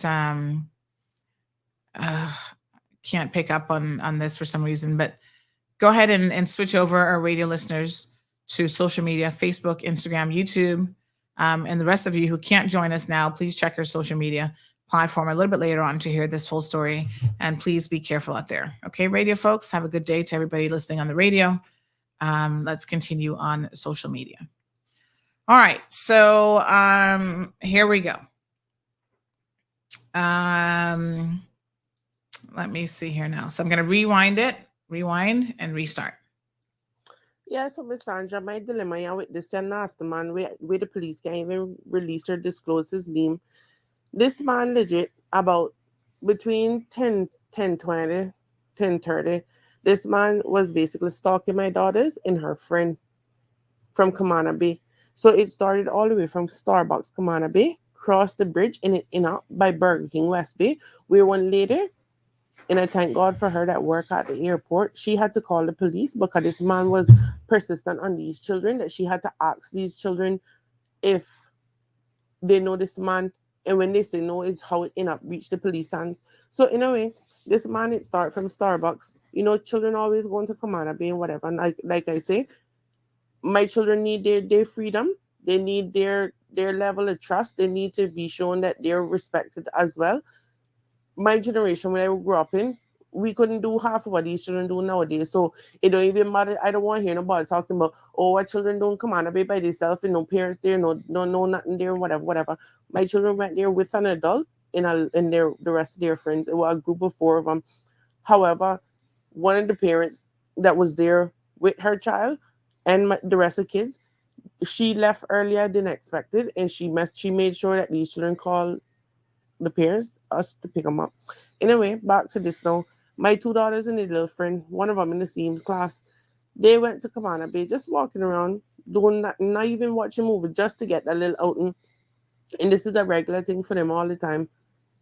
So children goes to Kamana Bay, they're there by Starbucks. They see this man is talking, like passing remarks to him, because one of the child that they were with were crying, or one of the brothers for the other girl that were out. When they try and calm him down, he first out he telling them to shut up. And then the girl sister that left earlier, she like, wait, excuse me, what you said? Oh, I thought so, because he never did reply back. So she just closed him out with that. Anyway, that's how it started. Apparently the children now start walking, going over to the bridge now, because they used to go over Burger King or Wendy's. And after they go now, they notice that the man start following them. So the man played off. Now, when the children noticed that he was following them, played off to stop to talk to the security guard. Anyway, the children revert back over to Kamana, a bit closer to the Starbucks side, because they're like, this man is a creep, you understand? They don't know why he following them. Anyway, it went on to say, no, they start going across the bridge, not known to them. No, you know, this man had gone up on the bridge, disappeared after they never see him. So they give him a little time, as 3 to 5 minutes. They give him a little time, so they never see him, and they never really see where he turned. When apparently what happened, they going up on the bridge now to go across the road now to Burger King or West Bay Road. This man was legit behind a pole, hiding, waiting on these children to pass. My oldest daughter tell me when they start to walk down further now before they get on the ramp to exit now, she sees somebody in the corner who's the same man, the same stinking man. And she told the other two, her sister and the other little girl that were with her, she said, on the count of 3, we go and run, because this is very scary. She said 3, 2, 1, and they start running and they shot like a gunshot, gone running, screaming until they buck up in one next day. The further down to the bottom now, and they say, Miss, we scared because this man is following us. Because she said, what's wrong? She said, Miss, we scared this man you're following us, and they don't know why he following them for. In a way, she said, what must have made him lay off now and stand down from these children is when he see him talking to the woman. So he still hide back and stay away. Tell the woman and them done talk. The woman gone her way and the children gone their way. You rest assured, this thinking old man, he followed these children go all the way Burger King. And when the children see him coming, the children run gone further down the road to go on till they reach the gas station. They try going to the gas station first, but it was locked. In a way, they said, let's go to Burger King. They went to Burger King. Burger King were open. They run into the bathroom. They come to see the man by the side door trying to get in. Now, tell me now, I don't understand. After the children come out the bathroom, I'm thinking the man would go. The man's still outside now. Going across the road here, he going across the road and they come back out now saying, oh, they going to do on TikTok. They say when they come out the bathroom, when they go to the front of Burger King to do the TikTok, this man is hollering after them and telling them to come, he's across the road. It's about no, why this man is following us for. They gone back inside Burger King. Now even get to do the little TikTok video and sorry, they gone back inside Burger King. The man reach out now on the side of Burger King, but on the outside by the hedges with the bush in his. So in a way, it reached to where now he must have stand up there to watch them and see what they're doing. And the children sit down in Burger King now till he got balls now to go up to the Burger King door and hold open the Burger King door and call them out, come ladies, come, calling these little children. Now you don't see these little stinking little, you stinking son of a gun, you don't see that these little pissy tail children, the children are dressed revealing nothing, they're not exposing nothing. The children dressed in their jeans and their t-shirt, they're not exposing nothing. One gone sneakers, two gone Crocs. These children were not even dressed seducing or seductive for nobody to catch. And you can see these is baby in their face. You understand? So I don't know what his motive is to continue while to try and harass these children or to call them for whatever reason. He is a nasty piece of germs. He's a pedophile. He needs to be put down because he's been doing this. This is how he keep this is how he keep continuing doing it. Because he say it must have never worked. So he could try and he could try and he could try. And what gets me is that it started from a Starbucks to come all the way hell over to West Bay Road Burger King's until they up inside down. The man hold open the door up in Burger King. The woman up in there who called the police, she said she had to ask the children. She said, you guys know this man? And when they said no, the children tell them, say no, this man been following them from Burger King. That's how she ended up calling the police because this man is a real germs, and I want to know why it is that he had to call these children for. What was his intention? What was his motive? Then the hurtfulest part, police come, all right. The children, they talking to the children. He said, okay, he go and give a statement. Everybody go to West Bay Station, go give statement now. Now leave to tell how much o'clock in the morning, 2 o'clock, 2:30. And then just for him to be released on a warning. Released on a warning to not do it again about alarming or intentional harassment with causing alarming distress. Now you tell me now, how he gonna learn his lesson? You think he not gonna do this again? And look at he big old stinking tough face, harder than I don't know what he even look like he could be their grandfather. And gonna talk about come ladies, and gonna stalk and bother and follow these children.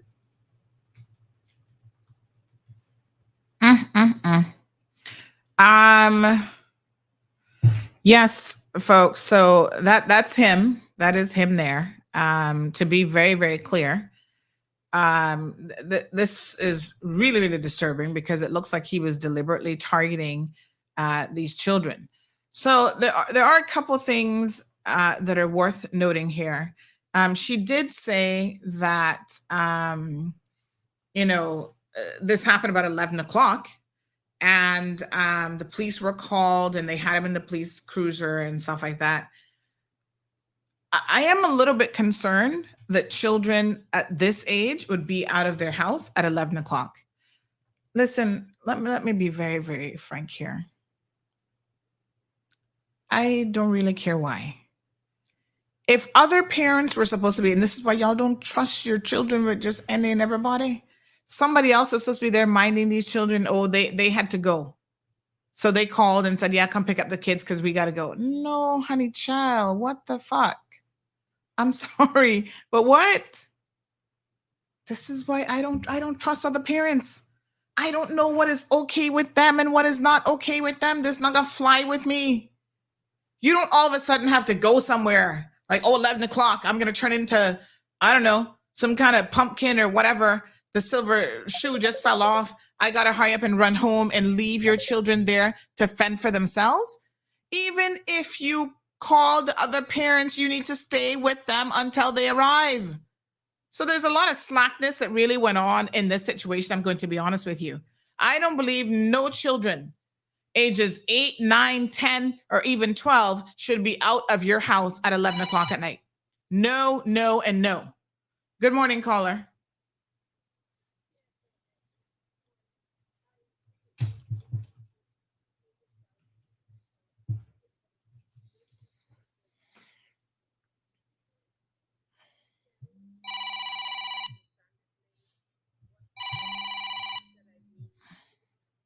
Uh-huh.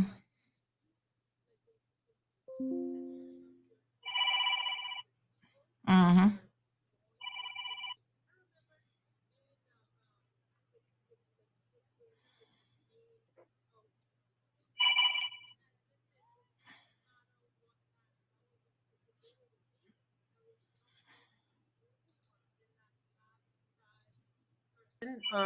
Is picked up, and you know for sure, or if I take them home, make sure you get them to the door, open it, and see adult receive them. We cannot take for granted anymore that things are safe in Cayman. We have to take that extra step to protect our children. And I don't mean just you protect Gigi and I protect mine and so forth. I mean, we have to get back to that stage where we are taking care of a village is taking care of our kids, because we don't know who's out there, what their intentions are. This is a crazy world. So don't trust you. Yeah, 11 o'clock. No, you shouldn't be out. 8 years old, 9 years old. No, no, no. I don't care who they're with. They don't need to be out that time of the night. And I am sure that Kamana Bay had put something in place, but now again, it looks like it just dropped to the wayside, and we have to be very careful with who we trust our children out with. I mean, shame on that adult that left them kids there, and it was, young little. What is 10-year-old to be out? That's crazy. That's crazy. You don't let a 10-year-old out for that long. So let's think about this. Don't make sure your kids are safe. We have to take care of our kids, and we are responsible. And you know what I think? I honestly, this may sound bad, but I think some law has to put in place to charge parents now for neglect, because there's stages, things like that, to me considered, and not to offend anyone, but that's neglect. You cannot trust your kids out with people, no matter who they're with. Yeah, so that's what I thought. I thought exactly what you were saying, Sandy. Thank you very much. Thank you, my dear. We'll go into a little bit of overtime, 936-2626. Yeah, I mean, it's crazy. And my apologies, some of you mentioned that you couldn't hear that caller at the initial call. I'm still trying to figure out some additional settings here. But anyway, yeah, I don't,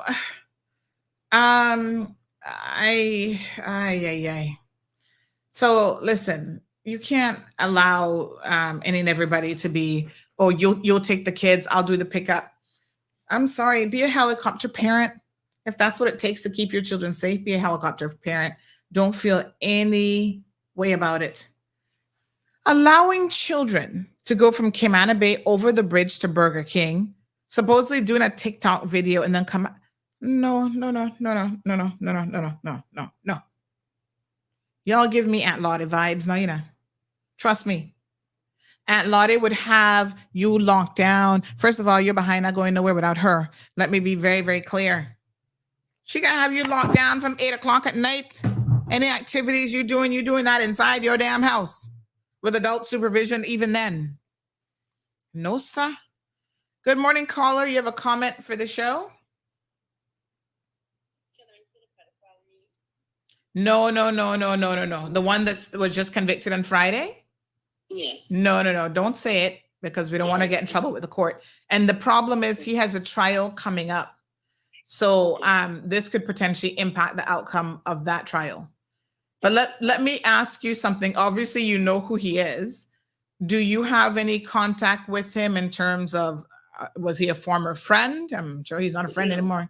No, it's just that the whole of Northwood knows who it is. Oh. And they're all saying who Yeah, I mean, obviously in prison, they gonna know, and I hope they give him a nice welcome package. But don't say it on air because we don't want to get in trouble with the courts. But in due course, we will definitely be naming him. Okay. All right, honey. Thank you so much. Okay. Yes, honey, child. I'm not gonna be encouraging y'all to be breaking no court orders now, because like I tell y'all, I'm too pretty to go to jail. Y'all know that already.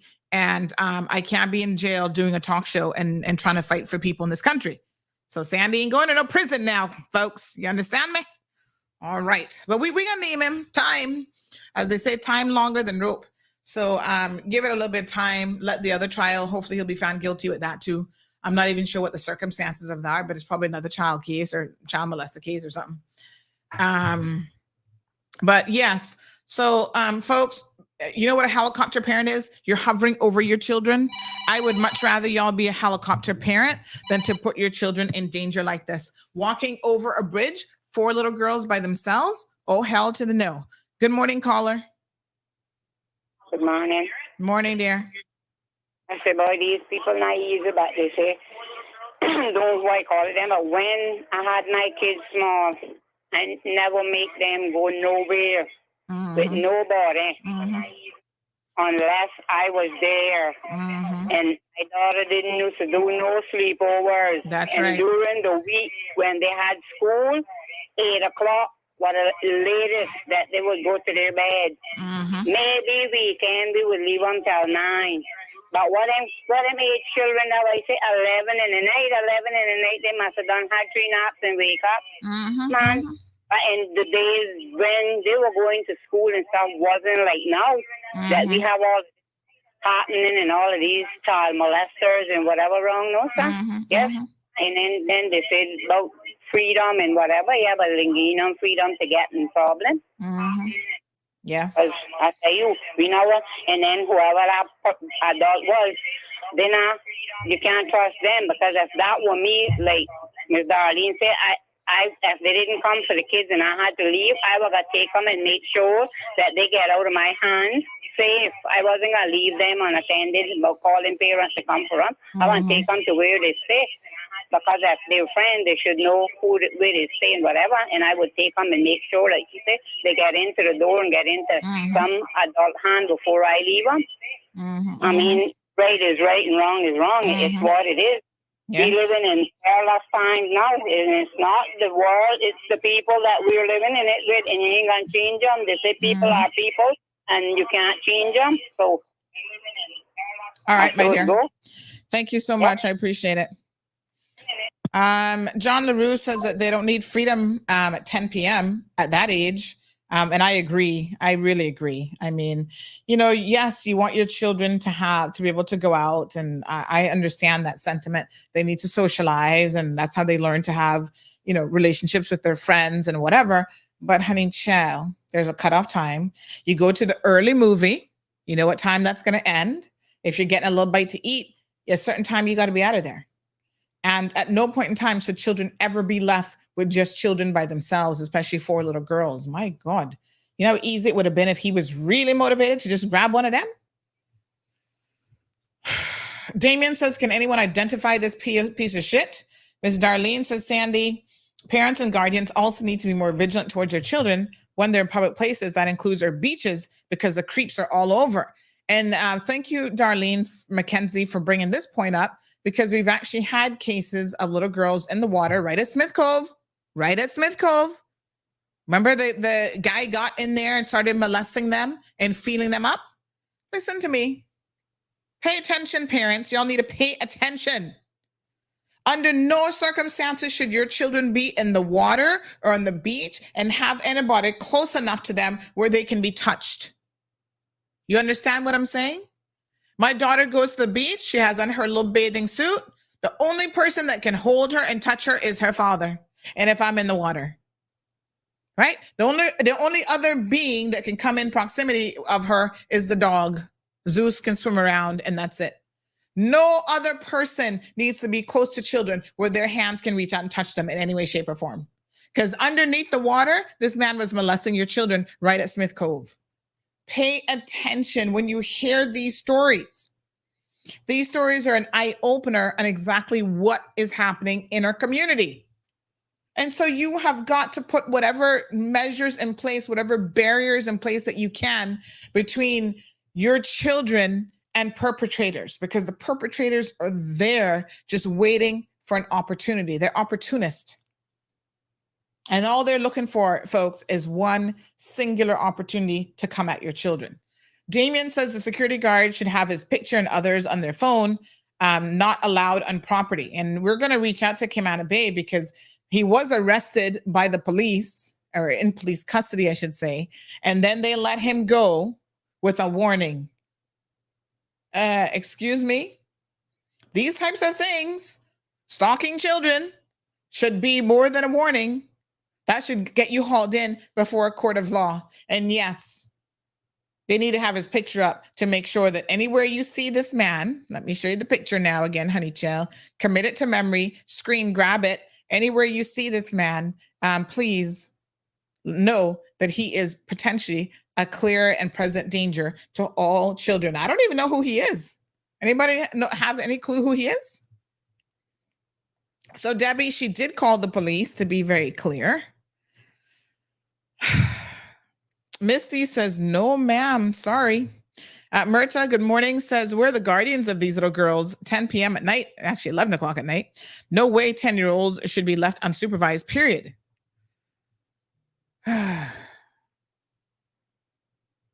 Oh my God. Stacy says, please end that voice note. Please, you should be blamed. Damien says, listen to the story before. She explained that. A lot of people asking, why are these children out at this hour? And I have to tell you that I absolutely agree that that should not be the case. Siobhan says, for some POS, don't start for them. For some POS, don't need nothing for them to do their dirt. He needs to buck up on the right one. Can you zoom in on his face without pixel distortion? I'm not too sure. Well, I can't do it here, but when we put it up on social media, maybe. So let me show you guys the video of him as well. So this now is the video of him in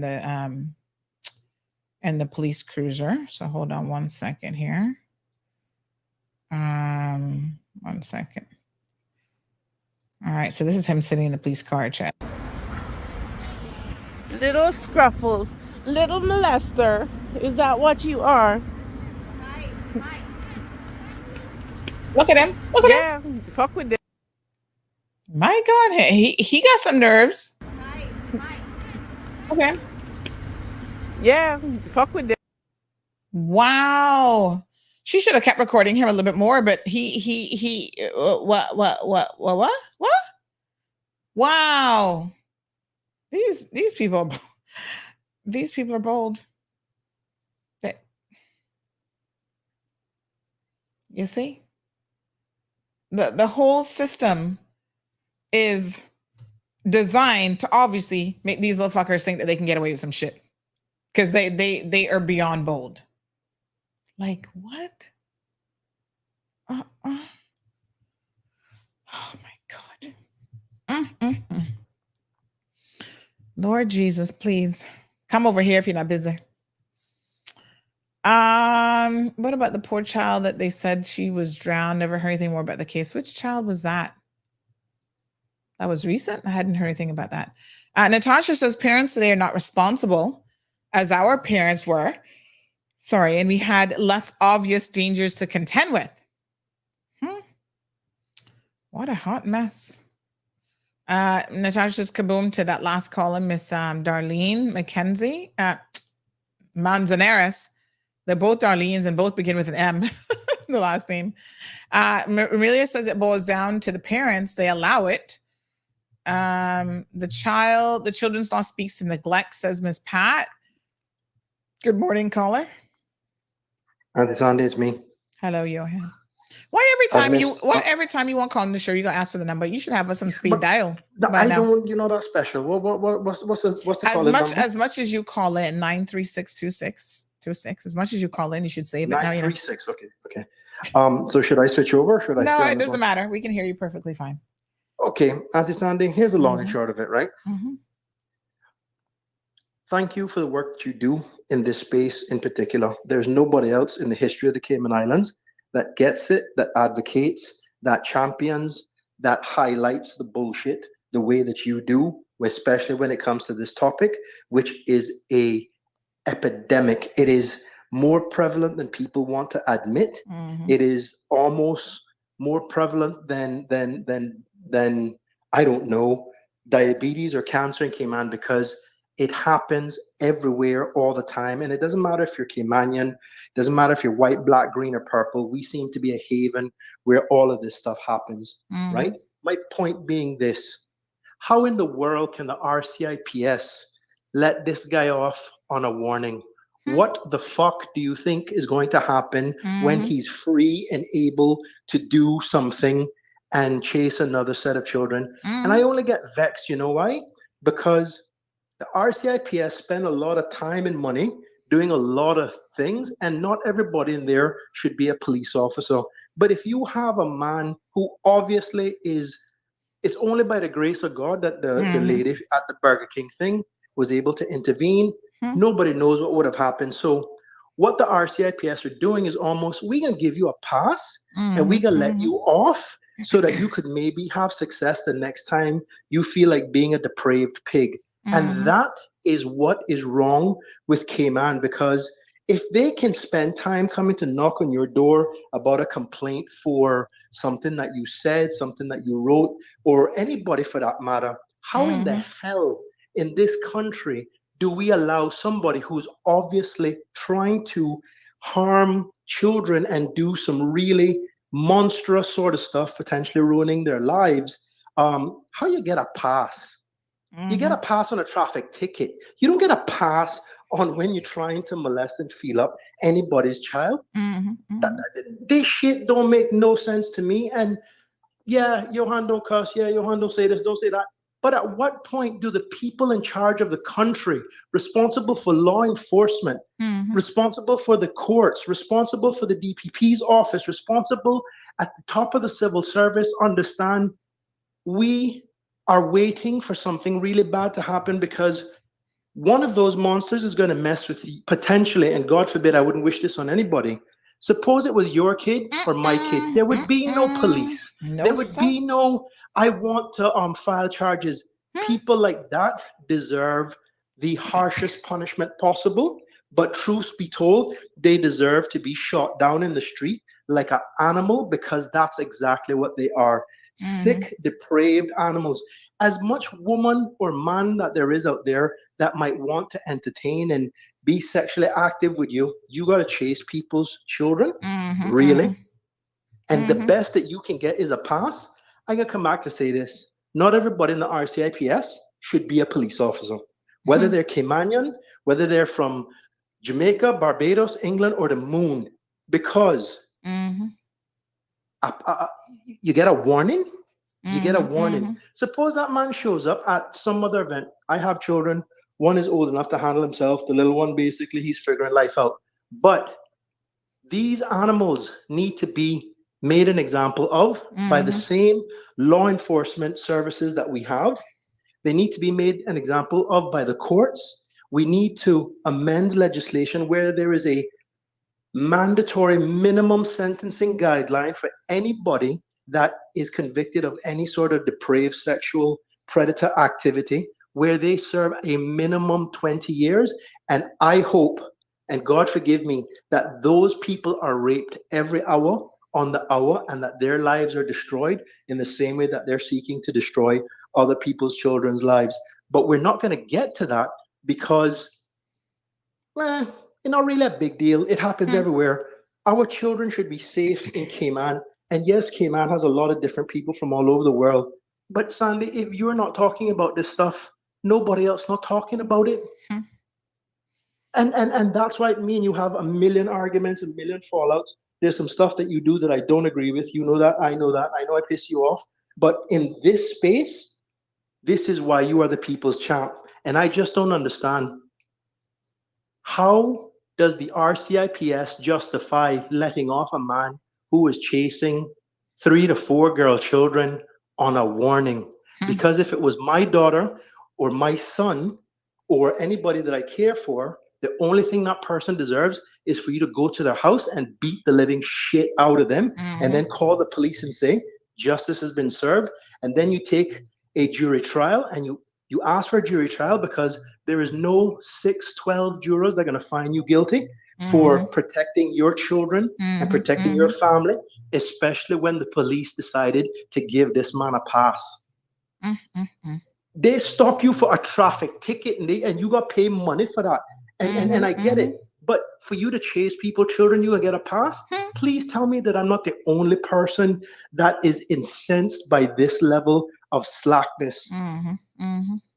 That man should break into somebody's house and they should shoot him on the spot because that's all him and people like him deserve. You a grown man, you have your sexual urges, go check a woman, go buy something, go buy a man. I don't know. There's a lot of people that are liberal out there, but you go chase children? Come on, man. In closing, I just get angry because having children is the only thing I know that is real love. You can be married, but that love is conditional. But the love that you have for your children, I know that that is unconditional love. And my fear is, suppose it was my kid. I'm not just talking, y'all would see a different side of me because the only thing I know I love is them. Pilar might get rid of me tomorrow, but I know they're going to love me, if that makes any sense. And we have to protect them from the monsters that exist in our society and the people that are employed and paid to protect the rules of law and the society. They need to do a better job. They need to do a better job. We're begging you to do a better job because you're going to have a bad situation where somebody goes overboard and does what they think is natural justice because they can't rely on the system to do the right thing. Quite a few people asking for a kaboom for Johan this morning. Thank you, Johan. Kaboom! Yes, indeed. It's just shocking. It really is just shocking that he got away with a warning. Wow. Lord Jesus. Yeah. Good morning, caller. Yes, Sandy, sorry to call back. I'm sorry, I called before and I don't like doing more than once, but just to agree with everything that Johan said, of course, but I want to make an appeal. I cannot vote now. I just can't vote anymore, but I want to make an appeal today. Every voting person out there, the person that is able to vote, please do not entertain one member of parliament or one to be unless they are very strong in passing this bill that I call the Saturday Hill Register. That's in my mind what I refer to it as, because like Johan say, we are going. It's too far. It's too far. You know why they're doing this? Because they know there is no repercussions of it. Their face is not shown out there.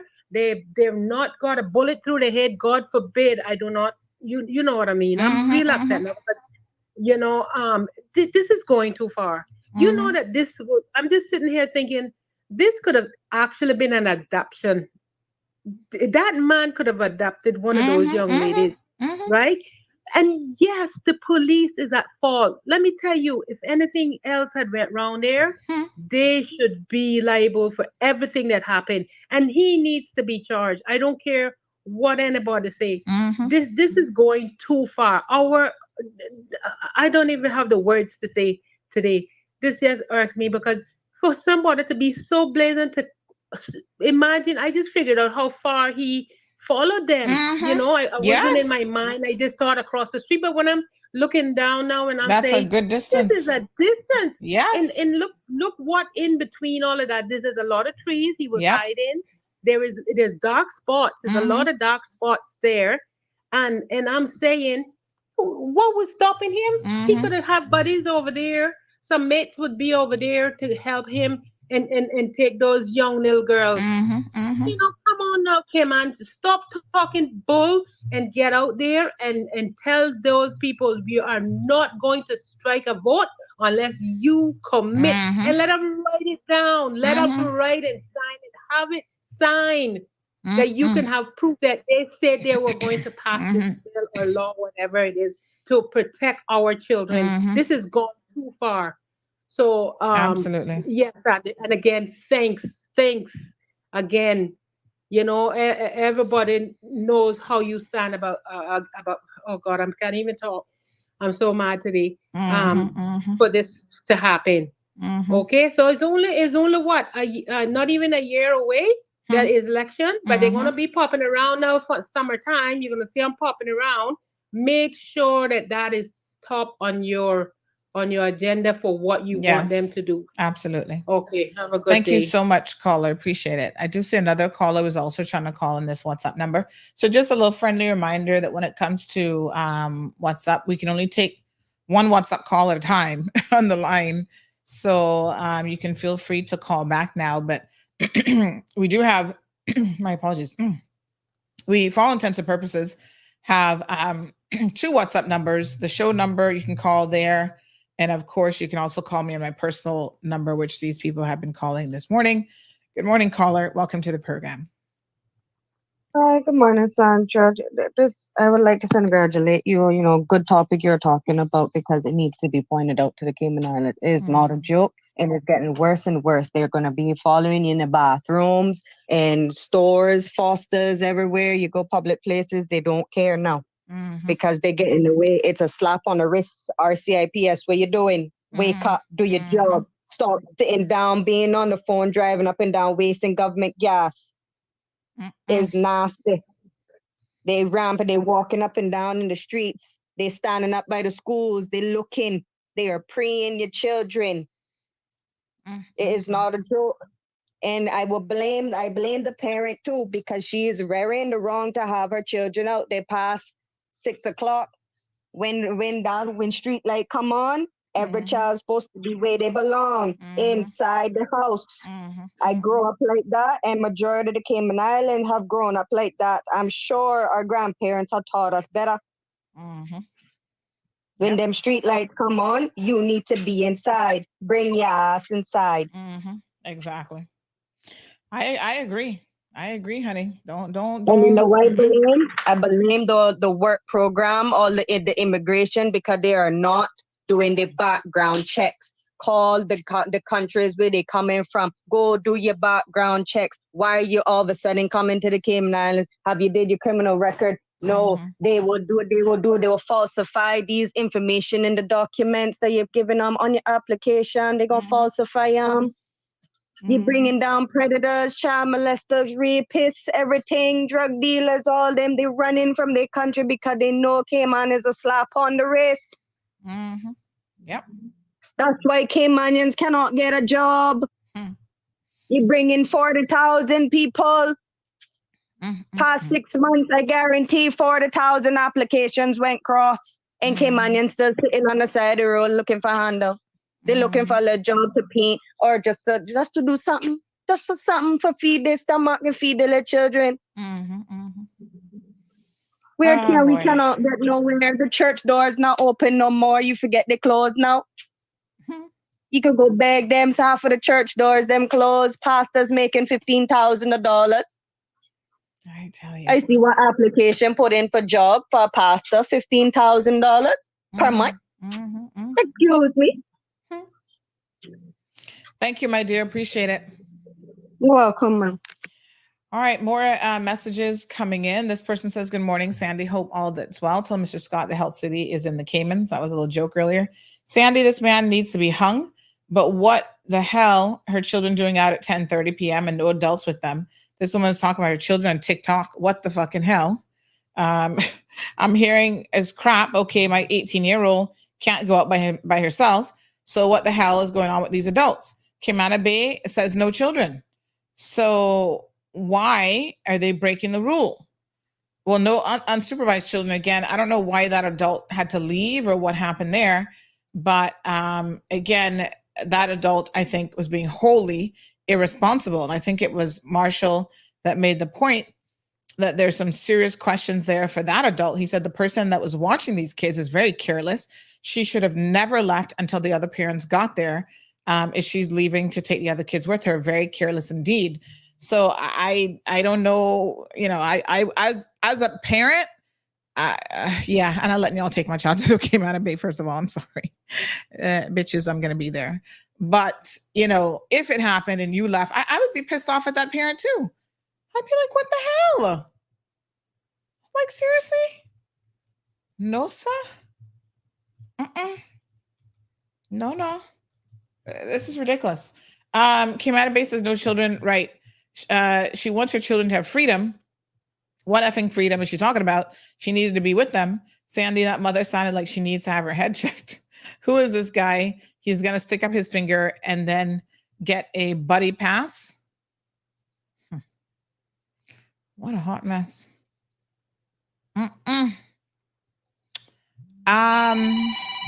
Yeah, this is next level crazy. Good morning, caller. Hi, good morning. As I was listening, I couldn't help but call in.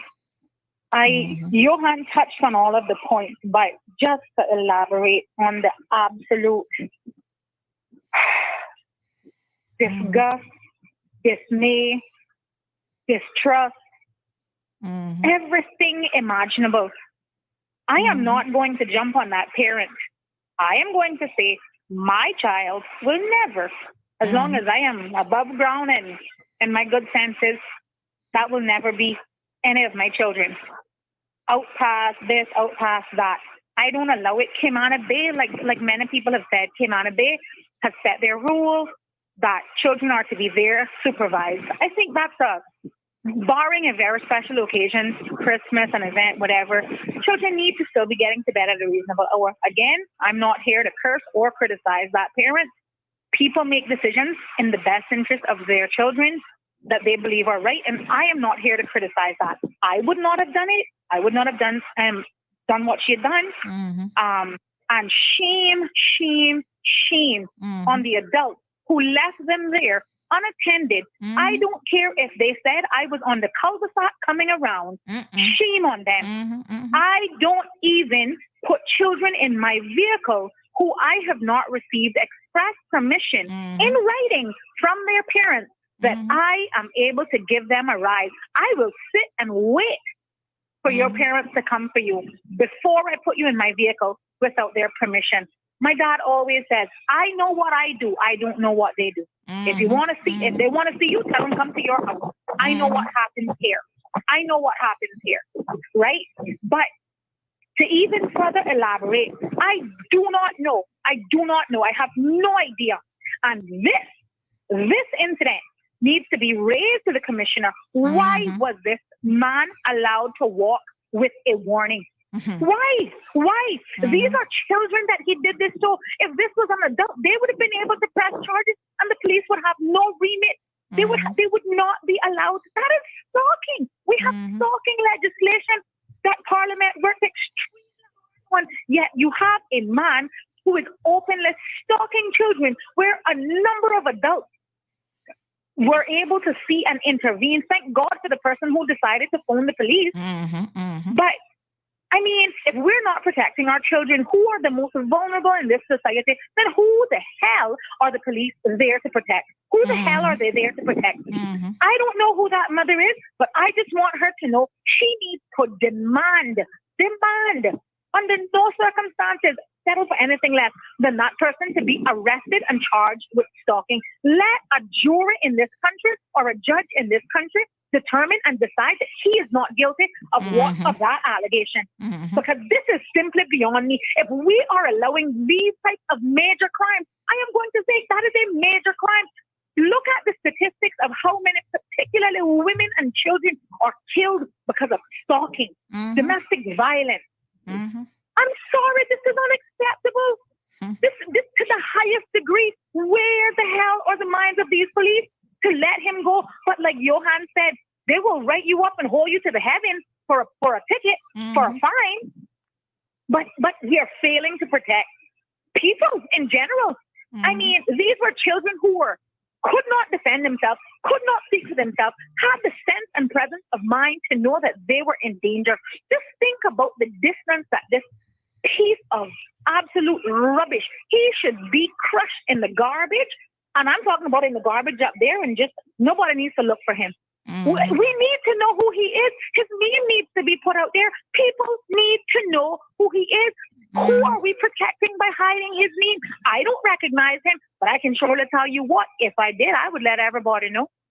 People need to know. I keep saying, as a child, when I was growing up, and I'm not very old, my parents made sure, well, be careful, Mr. So-and-so. Well, you know what they say about him? He's a pervert. Or whatever. I want to know who's living next door to me. I want to know who's living in my neighborhood. This idea that we are going to protect the perpetrator, we are going to protect the victim by protecting the perpetrator's name is rubbish. Absolute rubbish. Rubbish, rubbish, rubbish. Again, the public at large, the mother in particular, needs to ensure that she follows this up and to ensure that this person is charged. If, like I said, let it have been a stick of weed. See how quick they would have had bangles on him and kept him up there.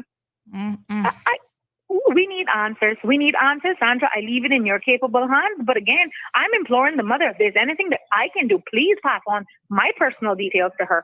If there's anything that I can do to ensure that this person is arrested and charged, I am available. I do have a legal background. I am willing to do whatever it is to bring this person to justice. This is absolutely ludicrous that we have these types of people among us and out in public, in plain sight. And we have the people who are charged with protecting our safety and our liberty just kind of willy-nilly, just a slap, not even a slap on the wrist. They just let him go. They didn't even slap him. This one just blows my mind. I'm going to leave you with that. And like I said, if she wants to contact me, you have my details. I am more than willing to sit down to ensure that this person is arrested and charged. This is unacceptable. Thank you so much, caller. Appreciate it. Well, I couldn't agree anymore with those sentiments. Shaka Zulu says this speaks to the quality of policing in the Cayman Islands. These law enforcement officers are more like it's from a third world country. There's a different tolerance for that type of behavior. John says, why don't you get the mother in the show and ask her what she was doing? Yes, I mean, there's some questions there, but at the same time, the message has to be loud and clear that even if you see children unsupervised, that doesn't give you a pass to then start stalking them and harassing little girls. There are some questions. She explained that another parent was supposed to be staying with them until the parents did the pickup. And for some reason, that parent called to say that she had to leave. I mean, I can't believe. I would love to know what happened there. Jonathan, good morning. Haven't seen you in a minute. Hope you're well. Jonathan says exactly, caller, the woman who left her 9 and 12-year-old alone, regardless of where she left them, is at fault. This gives no excuse to the predator. However, it's because of those who leave their young children unsupervised that the predator has what he took to be an opportunity to do wrong. And yes, letting him go with a warning is a bag of BS, but sadly, also par for the course. Irvelin says, thank you, caller. Him to BBC Bright. This is hubby calling me, probably saying, what the hell are you still doing on air? Sir, let me call you back. I'm just wrapping up my show. All right. Yeah, okay. He's like, okay. Well into overtime. Rough C says that's a good point. If the person had a spliff in his mouth, he would have been in jail. Please remember, no marijuana discussion on the show. We'll read that comment and move on. Siobhan says that's why people of all walks of life come here, because this place is a joke, straight up, pure slackness. I'll go on here. John says, I get it with the guy, put him away or at least have his day in court. But where are the CB security guys as well? We're going to ask all of these questions, John. We'll make contact with Cayman Bay. They obviously only have so many security officers. And again, people, unfortunately, despite their rules, people are still sending children out there unsupervised. I saw some myself over the weekend. Y'all need to be respectful of their rules for a reason. They can't be everywhere. So we will ask the questions of Camana Bay. We're going to ask the questions of the RCIPS and then see what they come back with. In the meantime, we will post this story up because we have a photo, we have a video of him in the police car. You guys need to all be vigilant and be on the lookout for him. If he would be that brave to do it, because even at 11 o'clock at night at Camana Bay, there's a lot of people walking around. If he would be that bright to do it at Camana Bay, this man would do anything. Okay, that's all I'm going to say. He is a clear and present danger. And if he's not a Caymanian, this is what nobody seems to know him yet, which makes me believe that he probably isn't. But if he's not a Caymanian, the little fucker got to go. We got our own predators, to be sure. Homegrown, home raised, homesick, whatever. But we don't need to import no more. So if he not from ya, he need to get from ya. He needs to go. Be very, very clear. That is the least.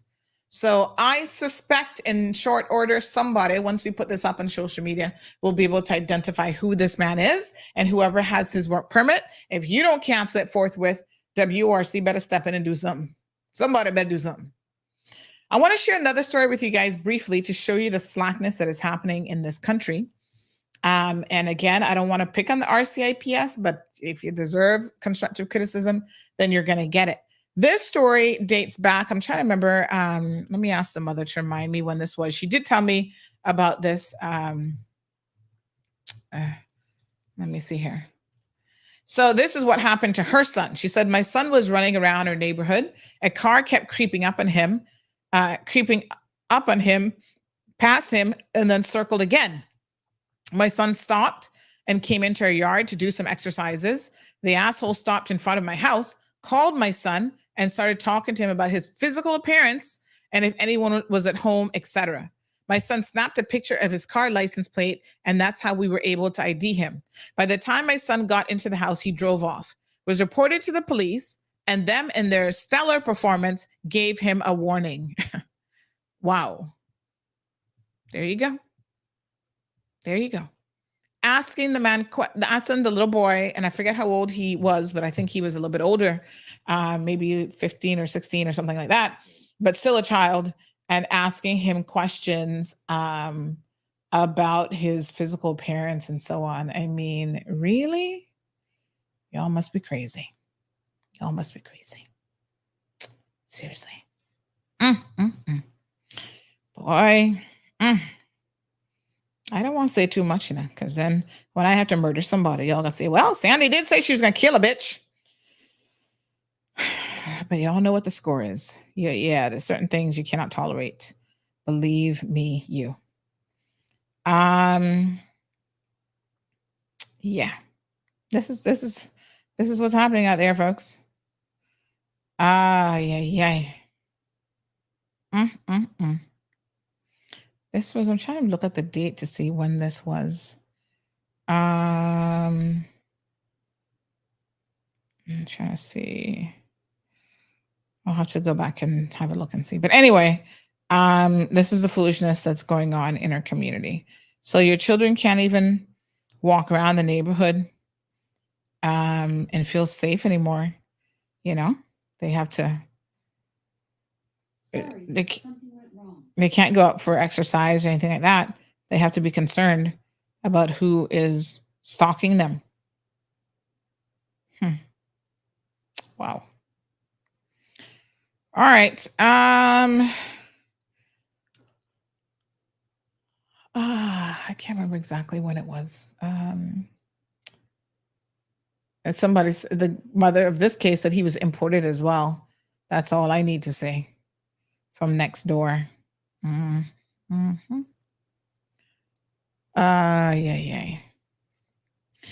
All right. I think it was sometime last year. I can't remember the exact date, but anyway, yeah, this is the stuff that is going on, folks. Be vigilant. Do not put your children in harm's way. Don't trust them with any and everybody. He was 16 at the age, and yeah, it was sometime last year. So, folks, just be careful. There's some real sick people out there. Dee Dee says, what got me was if anyone was at home. Yeah, this man obviously had something in his mind that wasn't right. Priscilla says, a man was patrolling the bus stop one morning, and I called the community officer to ask if they can have a presence at the bus stop early in the morning. He said they can't do it every morning.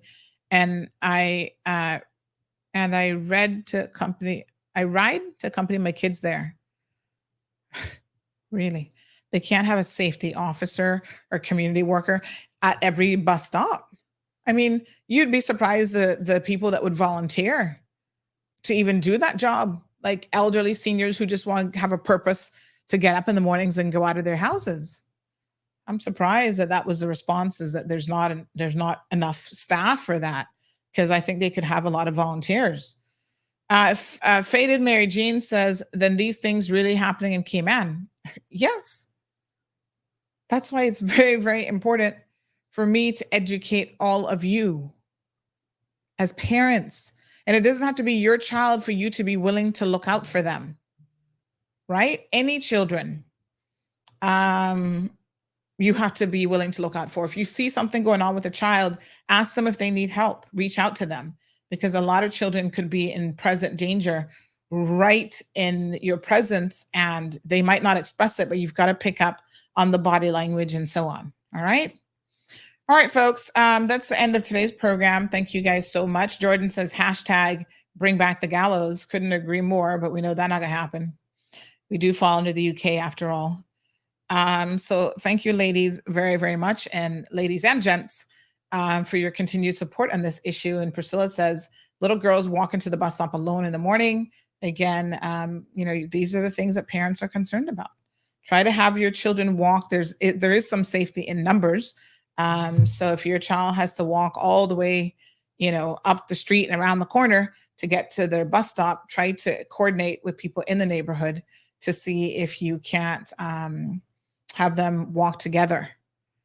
And, just really sad. Anyway, we wanted to finally extend our, thank you so much, Miss Debbie. Wanted to finally extend our condolences to the gentleman who passed away yesterday. This is such an unusual story, but he was one of the NICE workers. This is the cleanup program that the Ministry of Planning puts on.